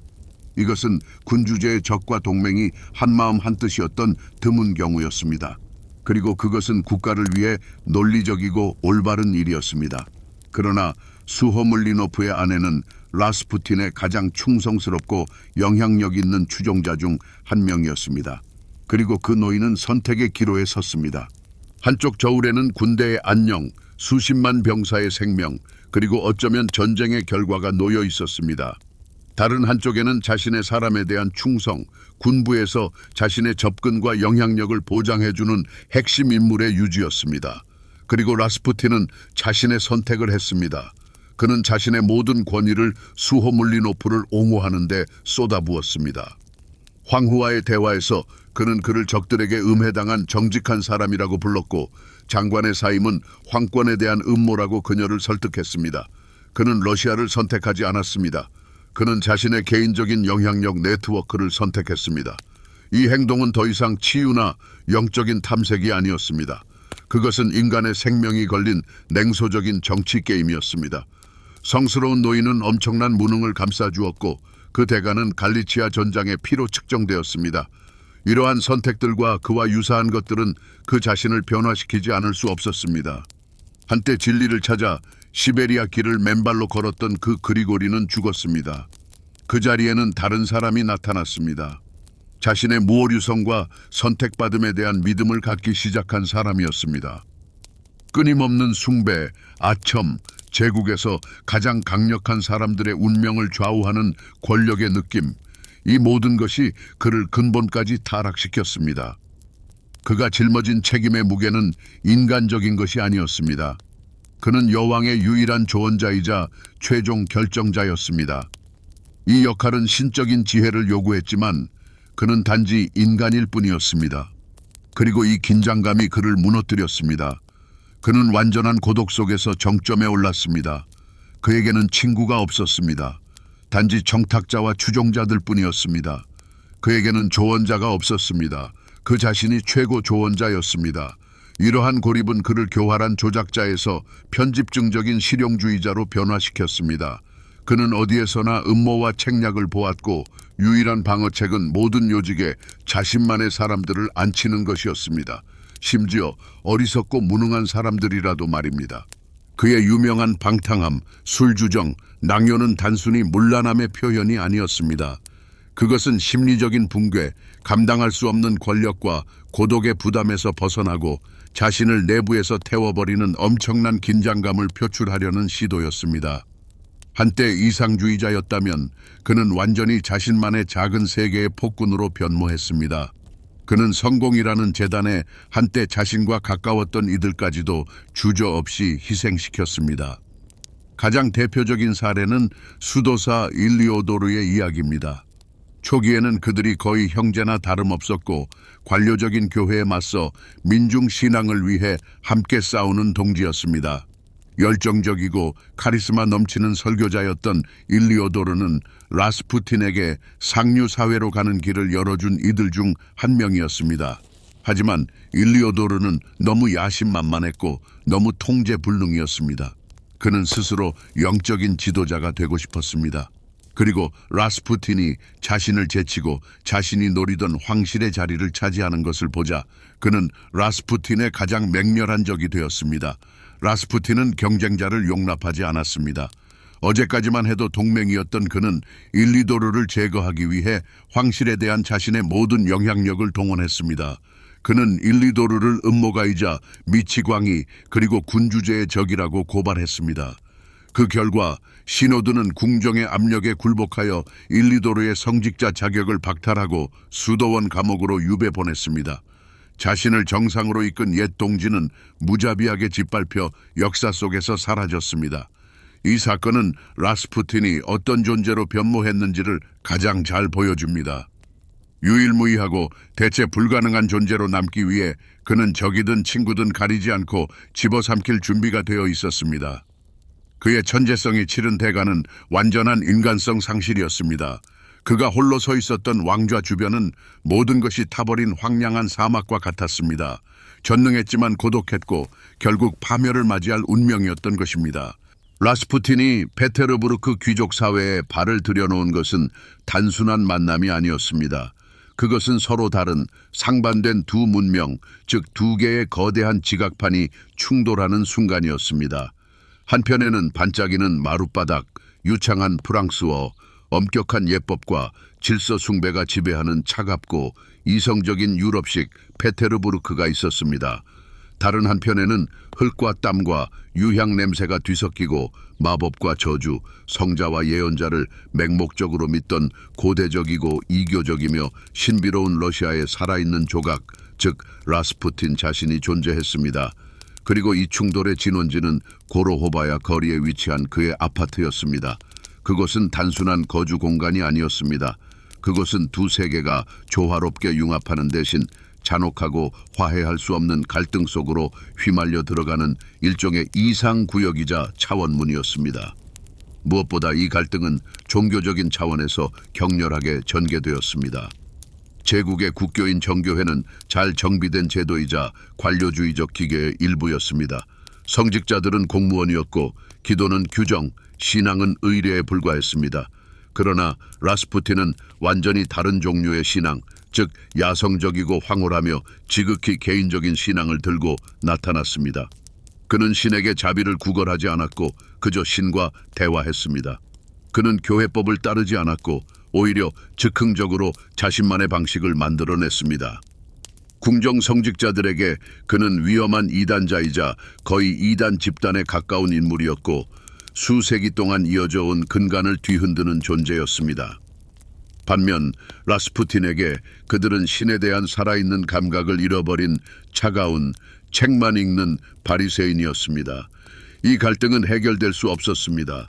그것은 교리의 싸움이 아니라 기질의 싸움이었고 제도화된 질서로서의 신앙과 예측 불가능한 계시로서의 신앙이 맞서는 대결이었습니다. 그리고 이 두 세계의 경계에서 가장 놀랍고 기이한 문화적 혼종들이 탄생하기 시작했습니다. 프랑스어를 완벽하게 구사하며 평생 근위대 장교들과 외교관들 사이에서 지내온 사교계 명사이자 궁정신녀를 상상해 보십시오.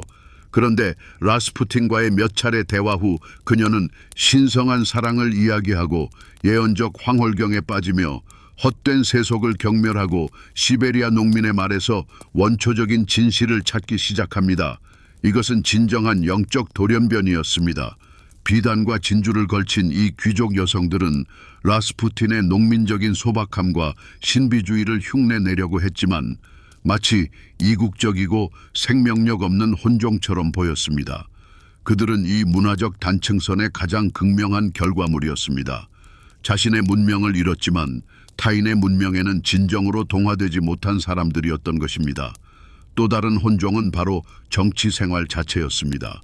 비잔틴식 궁정 음모와 시골의 미신이 기괴하게 뒤섞이는 현상이 벌어진 것입니다. 이제 장관직을 얻으려는 인물은 보고서를 작성하고 국무회의의 지지를 얻는 것 외에도 해야 할 일이 생겼습니다. 그는 라스푸틴에게 찾아가 읍소하고 겸손하게 접견실에 앉아 그의 모호한 가르침을 들은 후 축복을 받아야 했습니다. 그리고 이 신비로운 축복은 장관직을 차지하기 위한 싸움에서 실질적인 정치적 논리로 활용되었습니다. 페테르부르크 관료주의의 실용적인 냉소주의는 노인의 힘에 대한 비이성적인 믿음과 부자연스러운 동맹을 맺었고 이는 논리도 법도 따르지 않는 정치적 괴물을 탄생시켰습니다. 그렇다면 문명의 교차점에 놓인 보통의 궁정인이나 공무원 같은 인물들의 일상은 어떻게 변했을까요? 그들의 세상은 완전히 뒤집혔습니다.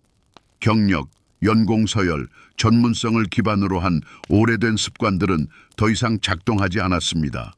그것들은 먼지처럼 흩어져 버렸습니다. 새로운 그리고 생존을 위한 필수적인 가장 중요한 습관이 생겨났는데 그것은 바로 끊임없이 자신에게 그리고 그리고리 예피모비치께서는 이것에 대해 어떻게 생각하실까라고 묻는 것이었습니다. 새로운 언어를 배우고 암시를 이해하며 청원을 전달하기 위해 그 노인의 측근 중 누구에게 접근해야 하는지 알아야 했습니다. 상류사회의 모든 삶은 정신분열적인 게임으로 변모했습니다. 공식 만찬에서는 예의를 지키고 모든 것이 예전과 같다고 가장해야 했지만 밤에는 몰래 고로호바야 거리로 가거나 아내를 보내 실제 문제들을 해결해야 했습니다. 이 문화적 용광로는 새로운 건강한 종합을 만들어내지 못했습니다. 두 세계의 최고를 융합시키지도 못했습니다. 대신 모든 개념이 뒤섞이고 가치가 완전히 전도된 독성이 강하고 끈적이는 환경을 만들어냈습니다. 귀족들은 민중을 흉내내려고 애썼지만 오히려 비참해 보였습니다. 라스푸틴의 모습으로 권력을 잡은 민중은 그들이 지녔다고 여겨지던 마지막 성스러움마저 잃어버렸습니다. 이 용광로는 새로운 국가를 단조해내지 못했습니다. 오히려 낡은 것을 끌어오르게 하고 최종적인 해체로 이끌었을 뿐이며 그 후에는 머지않아 완전히 다른 비비린내 나는 씨앗들이 돋아날 불모의 땅만을 남겼습니다. 라스푸틴 현상은 궁전과 전장뿐만 아니라 오늘날 우리가 정보전쟁의 영역이라고 부를 수 있는 보이지 않는 전선에서도 전개되었습니다. 그리고 이 영역에서 그는 단순한 대상이 아니라 적극적인 행위자였습니다. 라스푸틴은 아마도 직관적으로 그러나 천재적으로 홍보의 핵심 법칙을 이해했습니다. 그것은 바로 자신이 스스로 이미지를 만들거나 아니면 적들이 자신을 위해 이미지를 만들게 된다는 것이었습니다. 그리고 그는 당시 가장 효과적인 도구인 소문, 퍼포먼스, 그리고 개인적인 매력을 활용하여 자신의 신화를 의도적으로 구축했습니다. 평범한 농민이자 하느님의 사람이라는 그의 대중적 이미지는 면밀히 계산된 역할이었습니다. 그는 의도적으로 상류 사회에서 농민 복장과 장화를 신고 노골적인 시베리아 사투리를 사용했으며 어떤 공식적인 직위도 거절했습니다. 이것은 그의 제복이자 그의 브랜드였으며 나는 당신들과 다릅니다. 나는 진짜입니다. 라고 외치는 것이었습니다. 그의 신화를 퍼뜨린 주요 전파자는 신문이 아니라 그를 열렬히 따르던 상류사회 여성들이었고 물론 황후 자신도 그중 하나였습니다. 그들은 그의 복음 전도사였습니다.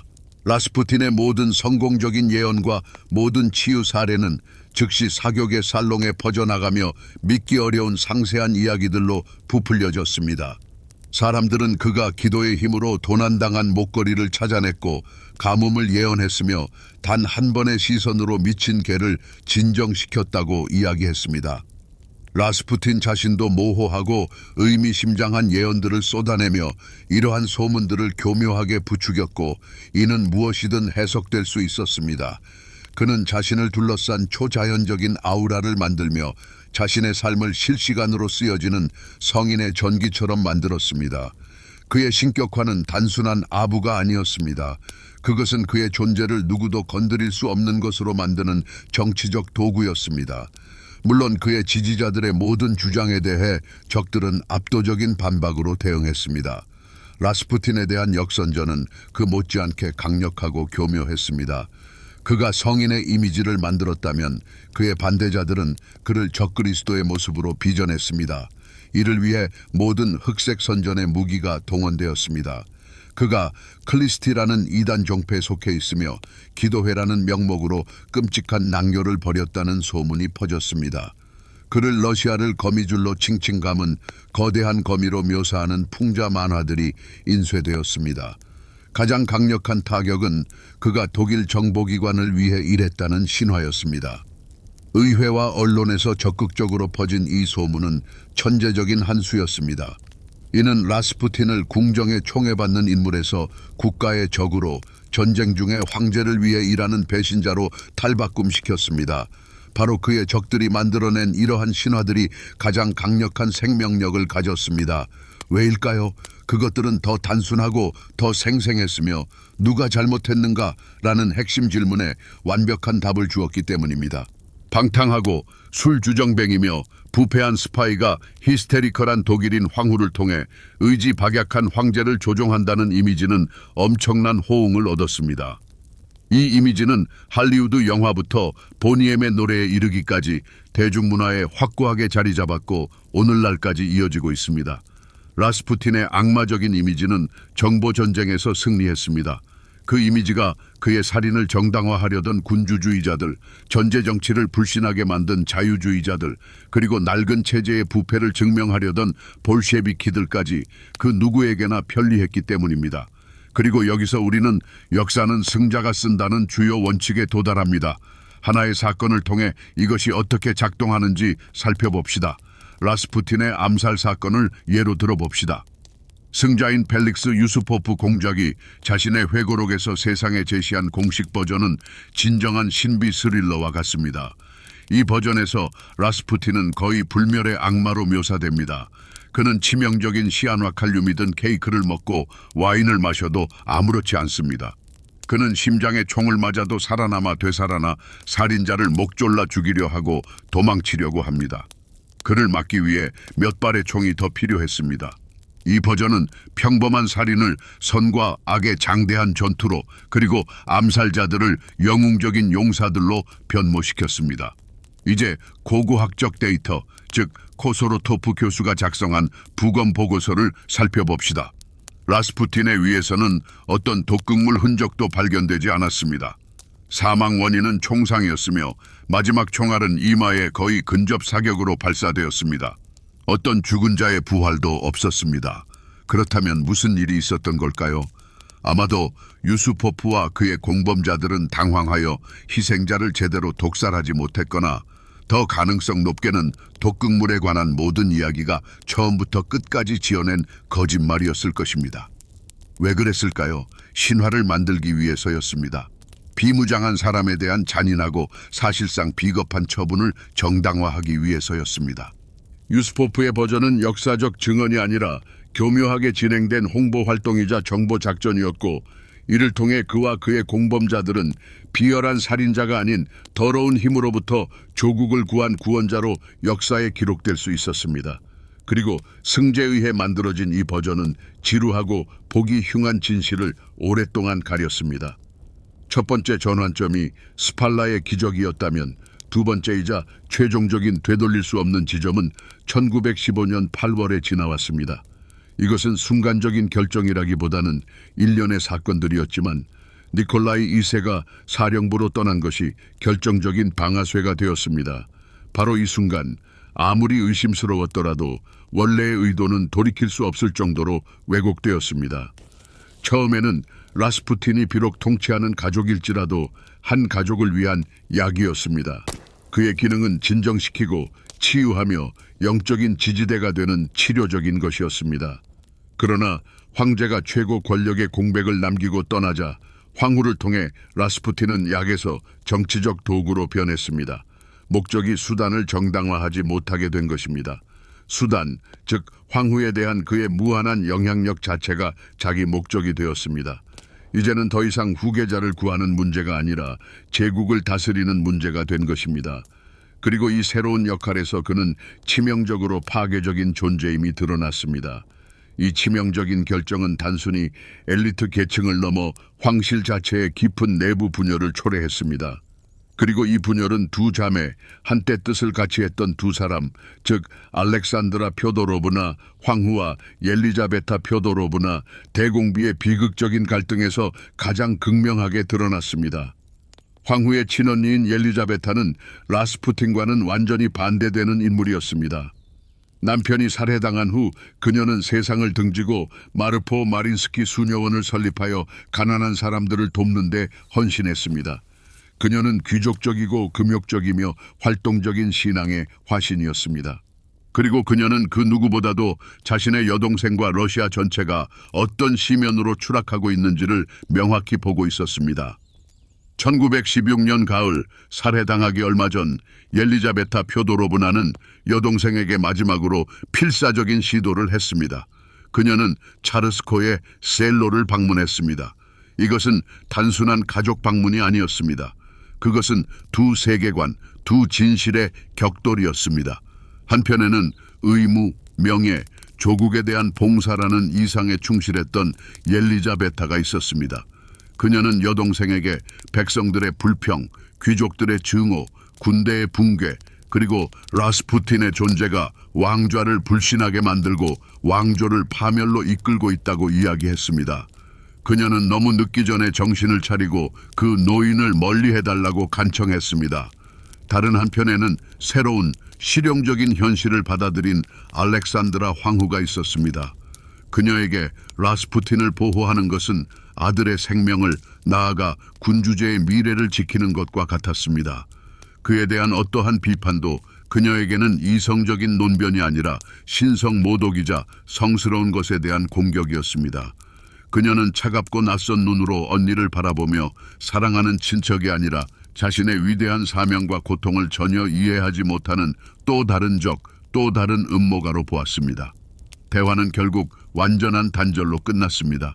옐리자베타가 나 아니면 그를 선택해야 한다고 사실상 말하자 알렉산드라 황후는 침묵했지만 확고하게 그를 선택했습니다. 두 자매, 두 황후는 다가오는 내전의 바리케이드 양편에 서게 되면서 영원히 헤어지게 되었습니다. 그리고 이러한 전환점을 알린 가장 강력한 상징적 행동은 니콜라이 니콜라예비치 대공의 최고 사령관직 해임과 그 자리를 황제 자신이 맡은 것이었습니다. 니콜라이 니콜라예비치 대공은 군대와 백성들 사이에서 엄청난 권위를 가진 인물이었습니다. 그는 구가드, 전문성, 왕조적 힘의 상징이었습니다. 그리고 바로 그가 라스푸틴의 맹렬한 반대자였습니다. 라스푸틴과 황후가 주장했던 그의 해임은 단순한 인사 개편이 아니었습니다. 그것은 공개적인 선언이었습니다. 그것은 러시아 전체에 보내는 신호였습니다. 이제부터 전문성, 경험, 권위는 아무 의미가 없다. 중요한 것은 오직 우리 친구에 대한 충성뿐이다 라는 메시지였습니다. 이 사건은 라스푸틴의 손발을 완전히 풀어주었습니다. 그는 사실상 제국의 인사권을 쥐게 되었습니다. 이때부터 장관들의 엎치락 뒤치락, 혼돈이 시작되었고 이는 국가 행정을 완전히 마비시켰습니다. 유능한 장관들은 쫓겨나고 그 자리는 오직 그 노인에게 충성한다는 단 하나의 미덕만을 가진 무능한 자들로 채워졌습니다. 이것은 단순한 영향력이 아니었습니다. 이것은 국가를 내부에서부터 직접적으로 파괴하는 행위였습니다. 그렇게 최종적인 변형이 일어났습니다. 한때 라스푸틴의 존재를 정당화했던 신의 옹호라는 이념은 배신당하고 잊혔습니다. 그 자리에는 한 여인의 미신과 공포에 뿌리를 둔 아무것도 제약할 수 없는 개인적인 권력이라는 추악한 이념이 자라났습니다. 황후가 자신의 여동생과 결별한 것은 군주제가 현실과 단절되었음을 상징했습니다. 그리고 대공의 사임은 군주제가 자체 군대 및 엘리트층과 단절되었음을 상징했습니다. 두 번째, 되돌릴 수 없는 지점을 지나고 말았습니다. 이제 몰락은 단순한 가능성을 넘어섰습니다. 그것은 피할 수 없는 운명이 되었습니다. 라스푸틴의 죽음과 그로부터 2달 뒤에 터진 2월 혁명의 천둥 소리는 단순한 정치적 위기가 아니었습니다. 그것은 러시아의 사회 지형을 영원히 바꿔버린 지질학적 변동, 즉 지각 변동이었습니다. 이 새로운 세상에서 가장 먼저 그리고 가장 명백하게 패배한 이들은 바로 어제까지만 해도 스스로를 세상의 주인이라 여겼던 사람들이었습니다. 귀족 계층, 고위 관료, 궁정 인사들, 이 모든 찬란하고 세련된 세계는 설탕으로 만든 성처럼 산산조각 났습니다. 수세기 동안 그들의 성씨가 곧 권력의 대명사였던 이들은 하룻밤 사이에 몰락한 옛 귀족으로 변모하여 박해받고 경멸당하며 모든 것을 잃었습니다. 그들의 궁전은 약탈당하고 영지는 불탔으며 그들 자신은 서둘러 해외로 도피하여 파리의 택시 운전사와 식당 종업원으로 전락했습니다. 수세기 동안 그들의 조상들을 천천히 위로 올려주었던 사회적 상승 사다리는 그들에게는 단두대로 변했습니다. 그렇다면 누가 승리했을까요? 언뜻 보기에 임시정부를 구성한 국회의 자유주의 정치인들이 그 승자처럼 보였습니다. 그러나 그들의 승리는 신기루 같았고 오래가지 못했습니다. 진정한 승리자는 이전에는 가장 밑바닥에 있거나 깊은 지하세계에 숨어있던 무명 속에서 뛰쳐나온 이들이었습니다. 허약해진 군주정의 손에서 떨어져 나온 권력은 한 사람에게 거머쥐어지지 않았습니다. 그것은 수천 조각으로 부서졌습니다. 새로운 엘리트, 새로운 힘의 중심은 우아한 코트 차림의 장관들이 아니라 가죽 재킷을 입고 군인용 외투를 걸친 이들이었습니다. 즉 혁명위원회 위원들, 자칭 소비에트 의장들, 그리고 이전까지는 아무도 몰랐던 대중의 언어로 군중과 소통할 줄 아는 선동가들이었습니다. 출신이나 학벌이 아닌 오직 단 하나의 자원, 즉 소총과 그것을 사용할 의지에 기반을 둔 새롭고도 야만적인 위계 질서가 생겨났습니다. 경제는 재건되지 않았습니다. 오히려 나락으로 추락했습니다. 거대한 전쟁 수행 국가를 위한 그 복잡한 보급 시스템은 이전에도 불안정하게 작동하던 것이었지만 완전히 마비되고 말았습니다. 교역로는 적이 아니라 내부의 혼돈 때문에 끊겼습니다. 철도는 멈춰 섰는데 이는 각 역의 병사위원회가 스스로를 최고 권력이라 여겼기 때문이었습니다. 공장들은 멈춰 섰습니다. 노동자들이 기술자들과 경영진을 쫓아낸 뒤 생산을 어떻게 관리해야 할지 몰랐기 때문입니다. 제국의 막대한 자원들은 새로운 세상을 건설하는 데 쓰이지 않았습니다. 그것들은 약탈되거나 파괴되거나 아니면 단순히 접근 불가능한 창고에서 썩어 문드러졌습니다. 지도상의 힘의 중심은 산업도시가 아니라 빵이 비축된 곳들이었습니다. 주요 경제활동은 주식 거래가 아니라 무력을 동원한 식량 징발이 되었습니다. 라스푸틴과 차르 이후의 세계는 완전히 불신의 세상이었습니다. 뼈대만 남은 경제는 물물교환과 직접적인 폭력이 지배하는 경제였습니다. 돈은 아무런 가치 없는 종이 조각으로 변했습니다. 유일한 안정적인 통화는 빵, 소금, 성냥 그리고 탄약이었습니다. 돈의 권력은 마우저 권총의 권력으로 대체되었습니다. 이는 과거의 야만적인 시대, 즉 국가 이전 상태로의 회귀였으며 거기에서는 힘이 권리를 결정하고 계획의 지평선은 오직 오늘 생존하고 내일은 그때 가서 볼 일이라는 하루로 축소되었습니다. 이러한 경제 붕괴는 라스푸틴이 오랫동안 상징했던 정치적 붕괴의 직접적인 결과였습니다. 개인의 변덕이 법보다 중요했던 체제는 결국 법이 전혀 남아있지 않은 세상을 낳았습니다. 생존자들의 심리는 환희와 공포가 뒤섞인 폭발적인 혼합물 같았습니다. 한편으로는 짜릿한 자유의 감각이 있었습니다. 모든 족쇄가 무너졌습니다. 계급의 장벽, 검열, 경찰, 그리고 수백만 명의 세계관을 지탱했던 핵심이었던 차르 바투시카 그 자체가 무너졌습니다. 어제의 노예는 스스로 역사의 창조자라고 느꼈습니다. 그러나 다른 한편으로는 이 자유가 악몽으로 변했습니다.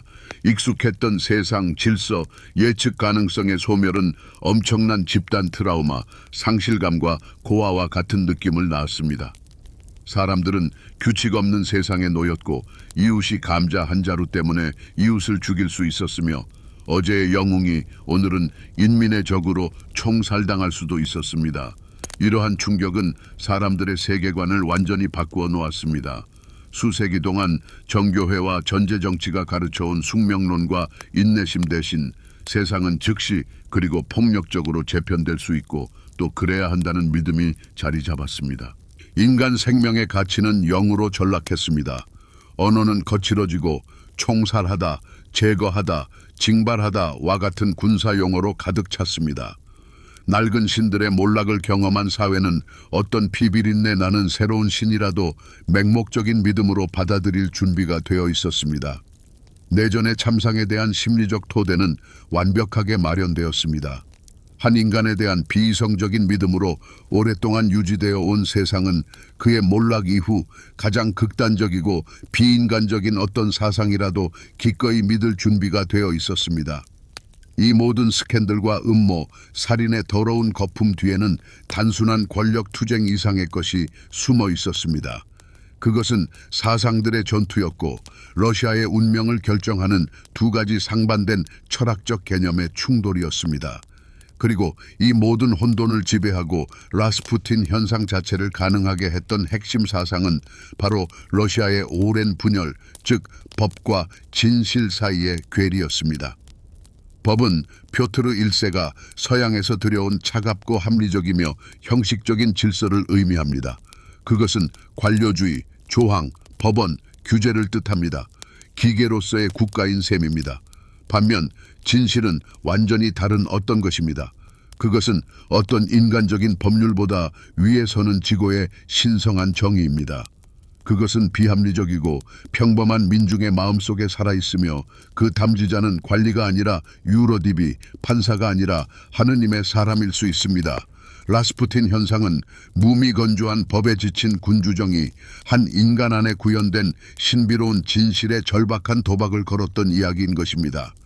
이러한 이념적 토대를 만든 지적 동력은 특정 철학자가 아니라 슬라브주의와 그 파생물이라는 러시아 사상 전체 흐름이었습니다. 물론 라스푸틴은 홈야코프나 악사코프의 글을 읽지 않았을 것입니다. 하지만 그들과 그들의 추종자들이 수십 년 전부터 라스푸틴을 정당화하는 문화 코드를 만들어냈던 것입니다. 그들이 러시아의 특별한 비유럽적 길에 대한 이념을 정립했습니다. 그들이 썩어빠진 합리주의적 서구에 맞서 신을 짊어진 민족의 정신적 힘을 대립시켰습니다. 그들이 교육과 문명에 오염되지 않은 소박한 농민의 영혼 속에 숨겨진 거친 진실 숭배를 만들어냈습니다. 그들은 민중 예언자를 위한 연단을 설계한 지적 건축가들이었지만 역사가 그 연단 위에 어떤 기괴하고 무시무시한 인물을 올려놓을지는 꿈에도 생각지 못했습니다. 처음에는 살롱 논쟁의 전유물이었던 슬라브주의자들의 사상은 20세기 초 황실 가족을 포함한 지배 엘리트의 의식 깊숙이 침투했습니다. 진정한 러시아성에 대한 탐구, 상트페테르부르크의 관료주의에 대한 피로감, 신비주의적 추구, 이 모든 것이 유행이었습니다. 상류사회는 민중과의 연결고리를 필사적으로 찾았고 정교회 시노드의 관료주의에 물들지 않은 살아있는 신앙의 원천을 갈구했습니다. 그리고 라스푸틴은 이러한 요구에 완벽하게 부합했습니다. 그는 단순한 사람이 아니었습니다. 그는 걸어다니는 농어였고 이 모든 이론의 정당성을 증명하는 살아있는 증거였습니다. 그는 와서 엘리트들이 듣고 싶어 했던 말을 했습니다. 즉, 구원은 개혁이나 헌법, 법률에 있는 것이 아니라 신비로운 뿌리, 바로 그 자신이 대변한다고 선언한 진실로 돌아가는 데 있다는 것이었습니다. 이러한 교리에 맞서는 또 다른 강력한 철학적 전통은 서구주의였습니다. 그 지지자들은 러시아의 구원이 근대화, 즉 유럽식의 효율적이고 법치적인 국가 건설에 있다고 믿었습니다. 그들은 법의 옹호자들이었습니다. 그들의 이상은 질서, 합리성, 제도였습니다. 이 사상의 정치적 구현자는 표트르 스톨리핀 총리였습니다. 그의 농업개혁, 강력한 자산 계급을 만들려는 시도, 혁명적 테러와의 싸움, 그리고 그의 유명한 여러분에게는 위대한 격변이 필요하지만 우리에게는 위대한 러시아가 필요합니다. 이 모든 것이 국가 질서, 즉 법에 대한 찬가였습니다. 스톨리핀은 러시아에 작동하는 제도들로 견고한 골격을 구축하여 나라를 강하고 예측 가능하게 만들려고 노력했습니다. 바로 이러한 이유 때문에 스톨리핀과 라스푸틴의 갈등은 필연적이었고 화해할 수 없었습니다. 그것은 단순한 개인적인 반감이 아니었습니다.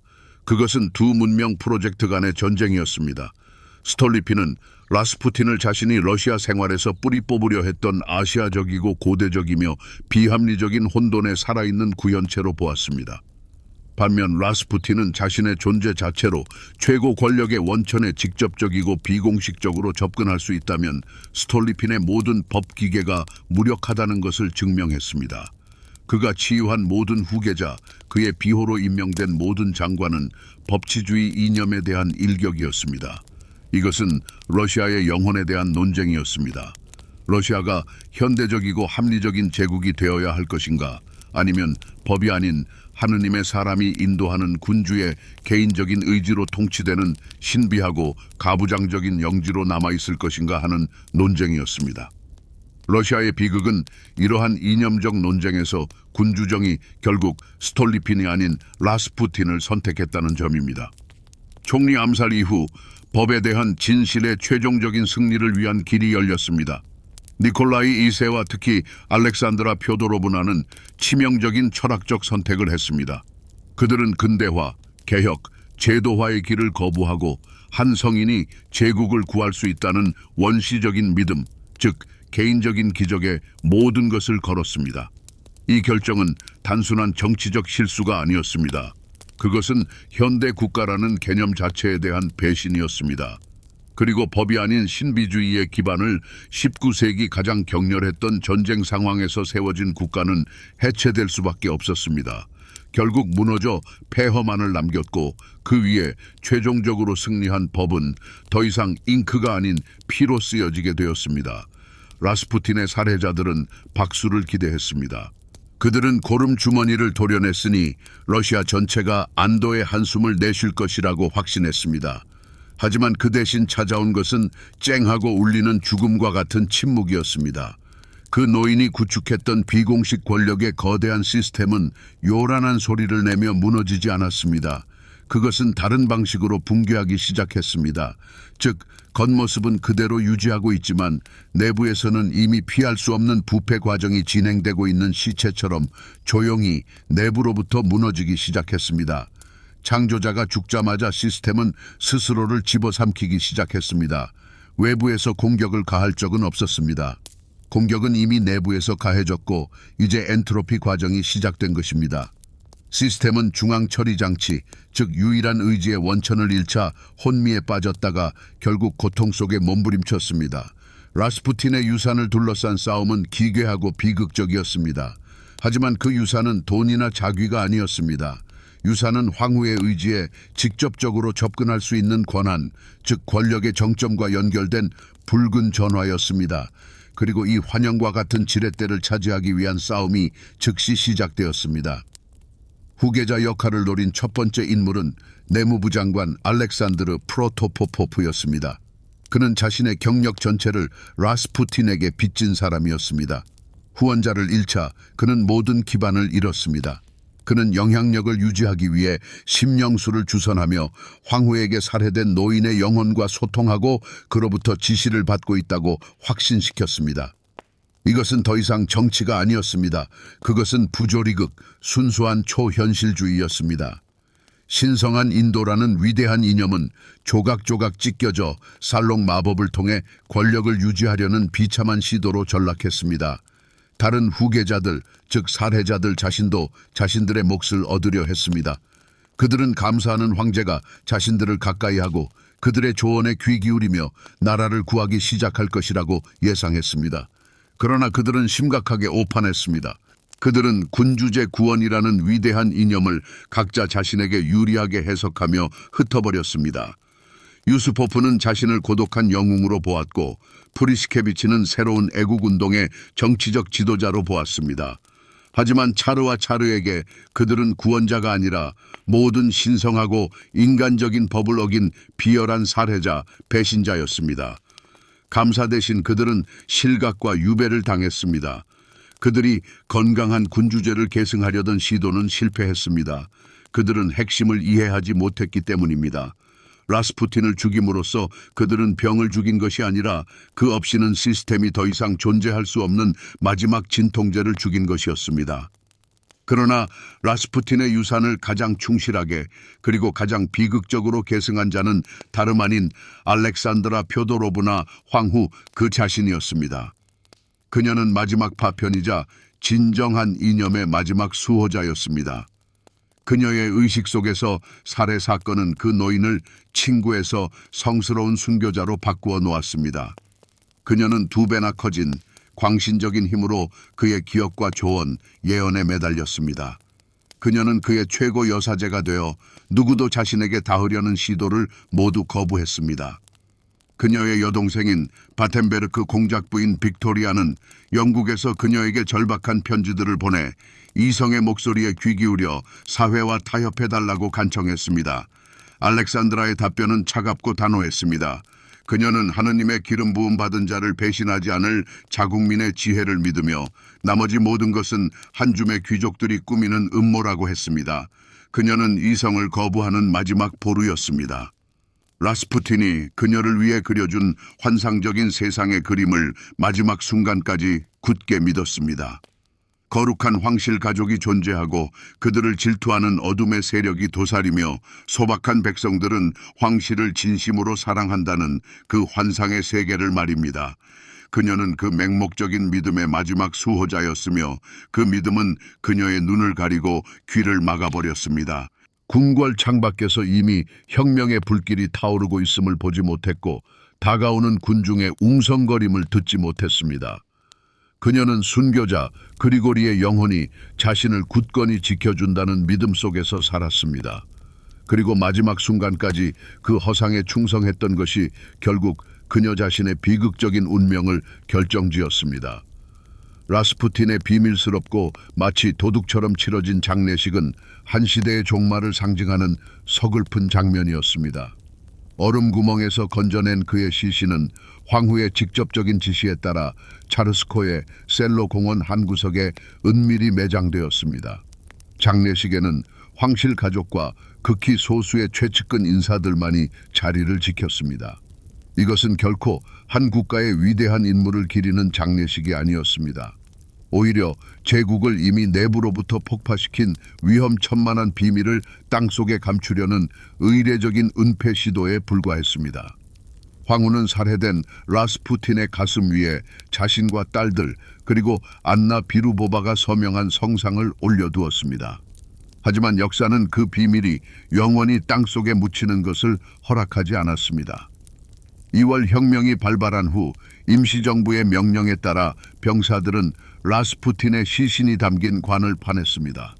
그 관은 페트로그라드 외곽으로 옮겨졌고 그곳 숲에서 거대한 장작더미 위에서 공개적으로 화장되었습니다. 이러한 야만적인 행위는 라스푸틴 시대의 마지막을 고하는 종지부였습니다. 신비주의적인 소문과 함께 시작되었던 라스푸틴의 시대는 이교적인 화장의식으로 마무리되었고 이는 곧 낡은 세계의 완전한 붕괴를 알리는 전조가 되었습니다. 그리고 그의 사상을 마지막까지 굳게 믿었던 황후 알렉산드라 표도로브나는 이미 몇 개월 뒤 이파티에프 저택 지하에서 비극적으로 막을 내릴 자신의 순환의 길을 걷고 있었습니다. 그녀의 죽음과 함께 거대하고도 끔찍했던 환상의 마지막 조각 또한 산산이 부서져 사라졌습니다. 페트로그라드 근교 숲의 장작불이 라스푸틴의 유해를 삼켜버린 후 그의 두 번째이자 훨씬 더 길었던 망각의 시대가 시작되었습니다. 그러나 이것은 이름이 기억 속에서 단순히 지워지는 흔한 망각이 아니었습니다. 이는 소비에트 시대의 특별한 망각이었습니다. 볼셰비키는 권력을 장악한 후 라스푸틴을 단순히 망각한 것이 아니었습니다. 그들은 그를 살균하고 미라화하여 주요 악당들의 명단에 편입시켰습니다. 오랜 70해 동안 그의 인물은 마치 공식 선전의 포르말데히드 용액 속에 절여진 듯 박제되었습니다. 그는 썩어빠진 차르 체제라는 주장을 뒷받침하는 평면적이고 얇은 사파 속의 인물로 전락했습니다. 역사 속 가장 복잡하고 비극적인 인물이었던 그는 이제 편리한 허수아비, 방탕하고 술 취한 시골뜨기, 치매와 부패의 상징으로 추락했습니다. 그를 캐리커처 너머로 더 깊이 연구하려는 또는 다른 시각으로 보려는 모든 시도는 철저히 차단되었습니다. 그는 위대한 혁명의 드라마에서 단순한 엑스트라 역할로 전락했으며 그 역할 속에 수십 년간 갇혀버렸습니다. 라스푸틴의 재발견의 순간은 1980년대 후반 글라스노스트 시대에 도래했으며 이는 마치 댐이 터져 물이 쏟아지는 듯한 엄청난 충격이었습니다. 이념적 금기가 무너지고 비밀 기록 보관소가 문을 열자 정보의 거대한 홍수가 온 나라를 덮쳤습니다. 서점 진열대에는 펠릭스 유수포프의 회고록, 안나 비루보바의 일기, 신문 기록, 경찰 보고서 등 수십 년간 비밀이라는 딱지 아래 봉인되어 있던 모든 자료가 갑자기 모습을 드러냈습니다. 그리고 진실되고 조작되지 않은 자신들의 역사에 목말라 있던 사회는 이 자료들을 갈망하며 탐독하기 시작했습니다. 그 파급 효과는 실로 엄청났습니다. 두꺼운 소비에트 선전의 층을 뚫고 학교 교과서에 등장하던 원시적인 악당과는 전혀 다른 인물이 불쑥 그 모습을 드러내기 시작했습니다. 그는 훨씬 더 복잡하고 훨씬 더 두려우며 훨씬 더 흥미로운 존재였습니다. 그것은 진정한 두 번째 탄생이었습니다. 신문과 잡지는 앞다투어 충격적인 기사를 쏟아냈습니다. 에드바르트 라진스키와 같은 역사학자와 작가들은 라스푸틴의 역사를 진정한 국민적 베스트셀러로 만들며 사건들을 재구성했습니다. 사람들은 그를 단순히 방탕한 자가 아닌 최면에 걸린 듯한 힘을 가진 인물로, 그저 사기꾼이 아닌 그 능력이 비록 설명 불가능할지라도 당대 가장 강력한 황실 가족에게는 분명한 사실이었던 치유사로 처음 보게 된 것입니다. 사람들은 복잡한 궁정의 암투와 황후의 비극적인 상황까지도 모두 이해하게 되었습니다. 이러한 재발견은 단순히 역사적 정의를 실현하는 행위가 아니었습니다. 그것은 소비에트 시대 전체가 시작된 트라우마를 다시금 경험하고 이해하려는 국민적 정신분석의 시간이었습니다. 하지만 바로 여기서 이 재발견의 혼란 속에서 가장 흥미로운 일이 일어났습니다. 그의 인물에 대한 새롭고도 완전히 잘못된 해석이 탄생한 것입니다. 새로운 영웅과 새로운 의미를 찾아 헤매던 포스트 소비에트 시대는 라스푸틴의 이미지에 본래 그에게 없었던 것을 주입하기 시작했습니다. 놀라운 진자운동이 발생했습니다. 그는 절대적인 악당에서 갑자기 완전한 반대편, 즉 성스러운 순교자로 변모하기 시작했습니다. 군주주의자들과 일부 정교회 민족주의자들 사이에서는 새로운 신화가 싹 텄습니다. 라스푸틴은 서구 지향적인 귀족들과 프리메이슨에게 모함당한 거친 옷을 입은 예언자, 진정한 민중의 인물이라는 것이었습니다. 그의 살해는 성스러운 루시의 심장에 가해진 의례적인 타격으로 해석되기 시작했습니다. 이와 동시에 또 다른 이 역시 환상적인 이미지가 떠올랐으니 바로 러시아의 노스트라다무스, 즉 초능력자이자 초자연적인 능력을 지닌 라스푸틴의 모습이었습니다. 신비주의와 오컬트에 대한 전반적인 열광의 시대에 그는 대중문화의 아이콘, 코인으로 변모했으며 왕조의 몰락과 러시아의 미래에 대한 그의 예언은 반가의 예언과 동등하게 인용되기 시작했습니다. 그의 역사적 인물은 현실에서 완전히 분리되어 모든 신비하고 비합리적인 것의 편리한 상징이자 브랜드로 탈바꿈했습니다. 이처럼 그의 삶의 긴 메아리는 역설적이었습니다. 악마의 모습으로 70년간 망각되었다가 성인이 되었다가 마법사가 되는 혼란스러운 부활의 30년을 거쳤습니다. 그리고 이것이 그의 사후 운명의 가장 큰 아이러니입니다. 소비에트 선전과 현대의 신화 창조자들은 겉보기에는 정반대의 입장에서 똑같은 일을 하고 있습니다. 그들은 라스푸틴에게 그저 인간일 권리를 박탈하고 있습니다. 그들은 그를 여전히 절대악이거나 절대선 혹은 초자연적인 힘으로만 보려 합니다. 하지만 복잡하고 모순적이며 죄 많고 어쩌면 그 직관력에 있어서는 천재적이었을지도 모르는 진짜 그리고리 라스푸틴이라는 시베리아 농부는 여전히 묻혀 있습니다. 하지만 이제는 차르스코의 셀로에 얼어붙은 땅속이 아니라 그를 설명하기 위해서라기보다 우리 자신을 설명하기 위해 우리가 만들어내는 새롭고 현대적인 신화들의 두꺼운 층 아래의 말입니다. 자, 이렇게 긴 여정을 지나 우리는 처음 시작했던 지점, 즉 권력의 역설로 되돌아옵니다. 우리의 이야기는 공식적인 국가기관들이 너무나 마비되고 비효율적이어서 비공식적이고 수동적인 통치, 즉 법과 규정을 우회하여 모든 문제를 해결할 수 있는 인물에 대한 엄청난 요구가 발생했던 사회에서 시작되었습니다. 그리고 이러한 요구가 라스푸틴을 탄생시켰습니다. 그러나 역사가 얼마나 놀라운 전환점을 이루어냈는지 보십시오. 혁명이 라스푸틴과 모든 낡은 체제를 쓸어버린 후 그 폐허 위에는 더욱 엄격하고 형식화된 새로운 체제가 세워졌습니다. 하지만 그 근본적인 문제는 사라졌을까요? 아닙니다. 그저 형태만 바뀌었을 뿐입니다. 라스푸틴의 자리는 블라트와 전화 명령 시스템으로 대체되었고 그곳에서 개인적인 관계와 수뇌부에 대한 접근이 다시금 어떤 성문법보다도 중요해졌습니다. 거대한 순환이 완성된 것입니다. 비공식적인 권력이라는 질병으로부터 치유되려던 러시아는 결국 새로운 더욱 추악한 형태로 그 질병을 재현하고 말았습니다. 그리고 여기서 우리는 이 모든 이야기의 주요하고도 풀리지 않는 역설에 직면하게 됩니다. 유럽에서 신성하고 신적인 권력의 마지막 보루였던 러시아 군주제는 그 역사상 가장 위태로운 순간에 더욱 큰 신성함, 즉 기적과 선택받은 자를 통한 신의 직접적인 개입에 모든 것을 걸었습니다. 20세기에 다가오는 혼돈으로부터 신비로운 예언자의 등 뒤에 숨어 구원받으려 했습니다. 그러나 바로 이러한 절박한 시도, 즉 신성한 정당성을 강화하려는 노력이 오히려 황실의 완전하고도 최종적인 탈신성을 초래했습니다. 성인을 찾던 중에 황실은 마치 정신병원과 같은 평판을 얻게 되었고, 역사가 아는 가장 무신론적이고 유물론적인 세력들에게 길을 열어주었습니다. 절대적인 기적을 향한 열망은 필연적으로 절대적인 재앙을 낳았습니다. 라스푸틴의 모습은 완벽한 거울이었습니다. 그러나 그것은 현실을 왜곡하는 볼록 거울이 아니라 오히려 섬뜩할 정도로 정확한 거울이었습니다. 모든 사람은 그 안에서 자신의 두려움과 희망의 반영을 보았습니다. 황후는 그에게서 구원자와 성인을 보았습니다. 그녀가 절실히 구원과 성스러움을 필요로 했기 때문입니다. 귀족들은 그에게서 악마와 방탕한 자를 보았습니다. 그것이 그들 자신의 무력함과 다가오는 세상의 붕괴를 설명할 수 있게 해주었기 때문입니다. 자유주의자들은 그에게서 썩어빠진 전제 정치의 상징을 보았습니다. 그것이 그들의 권력 투쟁을 정당화했기 때문입니다. 그리고 소박한 백성들은 그에게서 가장 높은 곳까지 올라가 오만한 귀족들에게 복수해준 우리 편 사람을 보았습니다. 라스푸틴은 아무도 속이지 않았습니다. 그는 그저 사람들이 보고 싶어 하는 모습대로 존재했습니다. 그는 사람들이 각자의 내용을 채워 넣은 텅 빈 그릇이었습니다. 그리고 여기에 그의 주요한 역사적 기능이 있습니다. 그는 원인도 결과도 아니었습니다. 그는 진단이었습니다.